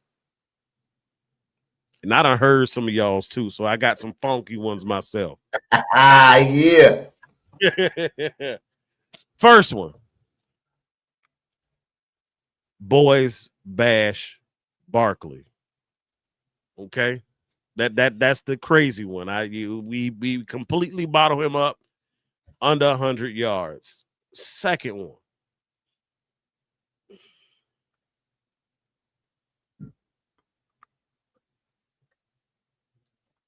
Cowboys shocked the world with a heavy dose of run game and put up over 150 yards on the ground as they go to victory against the Eagles. That's my second one. Now, the third one is honestly probably, if I had to choose, the most likely, but it's the boys burn the birds. That's right. Through the air, dynamic duo, CeeDee Lamb, George Pickens, Dak Prescott. They make it happen. Realistically speaking, my Cowboys win. I don't think it'll be as high scoring as people may think in this week 1 matchup. I believe the second meeting will probably be a little bit higher scoring, but this one here, final score, Cowboys pull it out 24-17. Woo! I heard 2 Cowboy wins so far. I don't know. We're maybe we'll pass that. Lord. That's if. I got you. We have the commitment to the run game. We have balance. We don't lose sight of that. And if my defense can be that everybody's sleeping on. If we can be disciplined, because the way y'all offense operates, you make a mistake, that's your ass. Yeah. Okay. You get caught peeking in the backfield, that's your ass. Ball going over your head. You know what I'm saying? You playing off too much. Whoop, they're under you. You catch a block in the seam and the crease, is all to the races. So again, that I'm not saying it lightly, like we just gonna handle our business and just make mincemeat of the defending champions. I got to respectfully say that, as much as I hate to, but don't worry, guys. I don't think it's what most people think it is, as the Cowboys don't have a chance at hell. I believe we got more of a chance than most people think. But that's going to be dependent upon being disciplined, being physical, meeting force with force. And at the end of the day, for what we have invested in, it's got to be a win for us in the trench department, because as y'all know, everything else follows after that. I appreciate BIRDGANG for reaching out. I definitely have been, I'm still new to the content world, only been in this for about a year. Now, I was doing watch parties with Boss Cowboy, for the last couple of years, just because I wanted to support the nation. And then I said, you know what? It got to a point to where content chose me. And I said, you know what? I'm in too nice of a man cave with the setup that I have to not be able to take advantage and push my channel, push my squad. And I'm going to leave it how I leave in every broadcast I do. Again, thank you again for the invitation.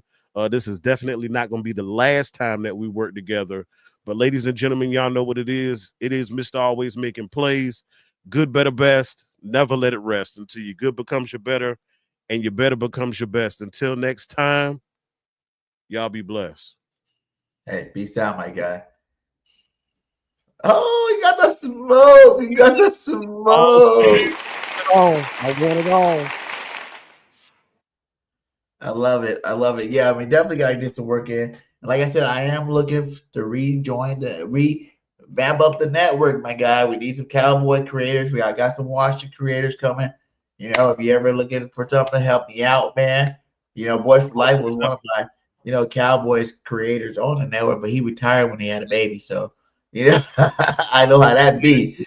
I got 5 of them things out there, so I know exactly how that is. So I got my kids' artwork behind me. Right, exactly. So I'm gonna give you guys my hot takes. I'm gonna play devil's advocate first before I give my hot take. My devil's advocate is that I really think people are sleeping on the Cowboys' run game. Because I think the Cowboys kind of been suspect in it for the last couple years, with all the draft capital and like the moves that they made at that position.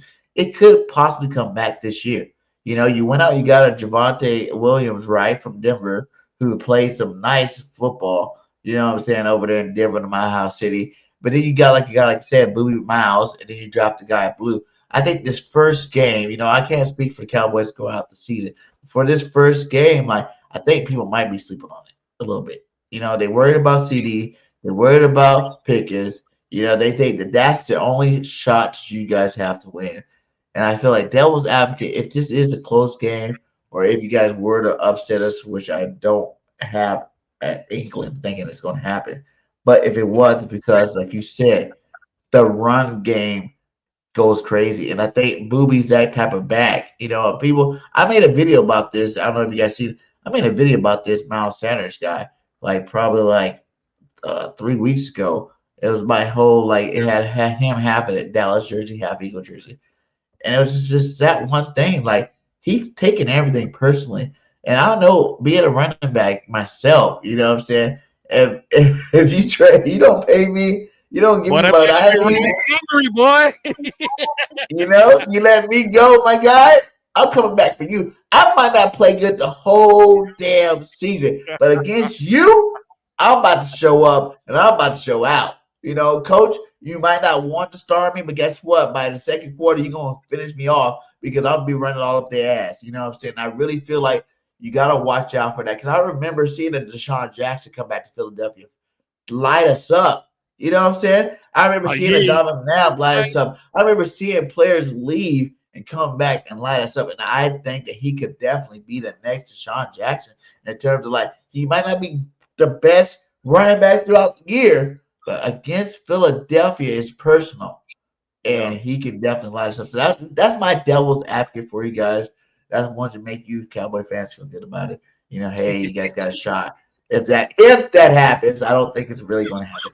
My 3 hot takes for this game, my guy, is Saquon Barkley is coming back, and he's going to get 2K again this year, and it's starting with the Cowboys. The first game of the season, he's going to have 2 touchdowns, 200 yards rushing. It's going to be one of them ball magic, game control games. You think we're going to go try to air it out to AJ, Smitty, and all that stuff. We're just going to chill out. We're going to come, and we're going to be possession after possession, just hand the ball to Saquon. Let him do his thing until you can't. Because I feel like this. Everybody keep questioning, can he do it again? I said, why can't he? Everybody last year tried to stop him. You act like we didn't play 20 games of football last year, or 20 different weeks you didn't have to try to figure out how to stop Saquon Barkley. Like every team didn't go to every game last year trying to stop Saquon Barkley. You know what I'm saying? Like that was their whole mission. And then everybody say, oh, well, the Chiefs did it in the Super Bowl. The Chiefs didn't in the Super Bowl. It's just that's when we flipped it on them. They're like, oh, you won't waste all your energy worried about Saquon because he just lit up the whole playoffs, 200 yards here, 100 there. Guess what? I already know what you're about to spend your nights staying up doing, and that's trying to stop the run. So guess what we're going to do? We're going to run the ball a couple times. We're just going to air it out the rest of the game. And Jalen Hurts can throw the ball, man. People are tripping off that. So I think Saquon has a monster game, a 200-yard game to start out the season against the Cowboys. He got 2,000 on you guys. He's going to start on his next 2,000 on you guys with 2 to 3 touchdowns. That's one hot take. I think our defense sacks Dak Prescott. How many rookies you guys got on that offensive line? 2? Nope. 2 and then one. With what, 2 second-year players on there? Yeah. Uh-huh. Yeah. So I'm thinking this defensive line is going to get at least 6 sacks in the first game of the season. Man, I got a button for that. Hold on. I got a button for that. Hell no. Fuck no.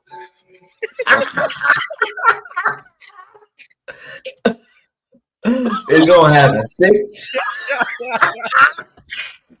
I got a button for that.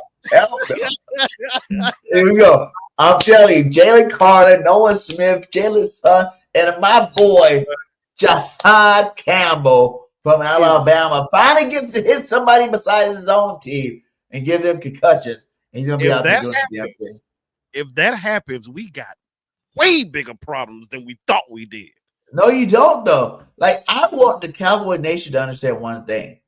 When we lay it to smack it down on your candy ass this week, don't feel bad like it's the end of the season. You're playing the best team in the league, my guy.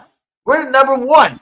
We're top honcho. So, only thing you can do from there is go up because you already played the best. You know what the rest bring to you.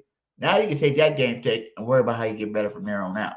You know what I'm saying? So that's my second hot take. My third hot take is this game is over at halftime, like the Super Bowl. Like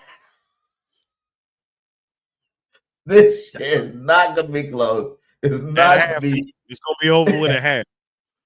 Just like the Super Bowl, my guy. It's gonna be over at the halftime. You're gonna see Tanner McKee won't play, but you see a Sam Howell. You guys used to him. He played for the Commanders back in the day. You'll see Sam Howell in the game with some Shipley, some Corey. Yeah, not Corey Dillon, but AJ Dillon. You know, you're gonna see all these guys. You know, Cooper. Oh, we got Darius Cooper on our team who plays some good ball. You know what I'm saying? You're gonna see all these cats. They're gonna definitely begin to BT this game because this game's not gonna be close. You guys messed up when you traded, but y'all should have traded Mike like 2 weeks ago, and then I'll be a little bit more worried about it. Y'all traded wait till game week a couple months ago. You wait the game week and then you trade them. That's where y'all really messed up. And like I said, I'm not speaking on the next game that we play, you guys. But I'm speaking on this one. This is about to be BTA, belt to ass. And we're about to go out there. We have to unreveal this championship trophy. You know what I'm saying? The banner's about to drop on your head. And we are on road to back-to-back championship season this year, my guys. So that's what I feel about the Eagles. Score is going to be 42-14, 17, whatever you want to do. I don't know. Dak is really good at garbage time, so maybe it's 42-21, so kind of like the Super Bowl or whatnot, you know. So it's going to be ugly, and then it's going to, you know, Dak's going to do his garbage time touchdowns and stuff like that. So he's going to get his yards and stats in. And, you know, he's going to get some touchdowns on the board there at the end of the game. So, hey, it is what it is. It's only week 1. Like I said, we can come back again in a couple of weeks. When we play each other the second time around? Is that not to like week 8 or something like that? Actually, it's kind of early. Like, I was like, God dang, by the middle of the season, we done? That date is... Yeah. Oh, wow. My daughter's birthday, November 23rd. So what week is that? That's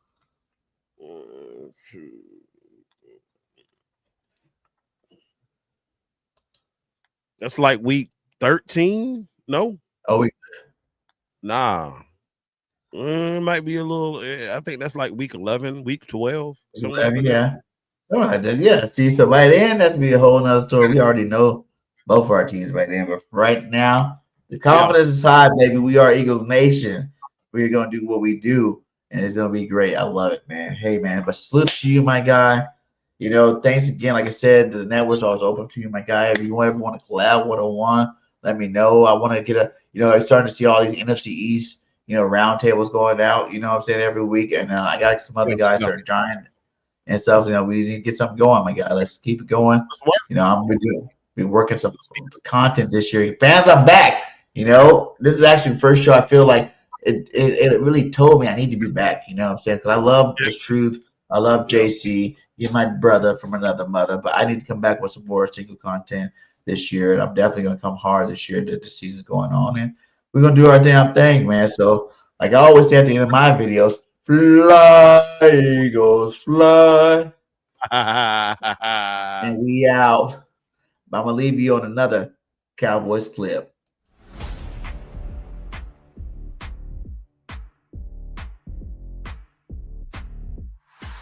Ranked in third in the NFC.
Hurts. Everything else you can throw in the middle of the field or outside. Able to shake off the pressure. Fires to the end zone, and it's caught by Dallas Goedert.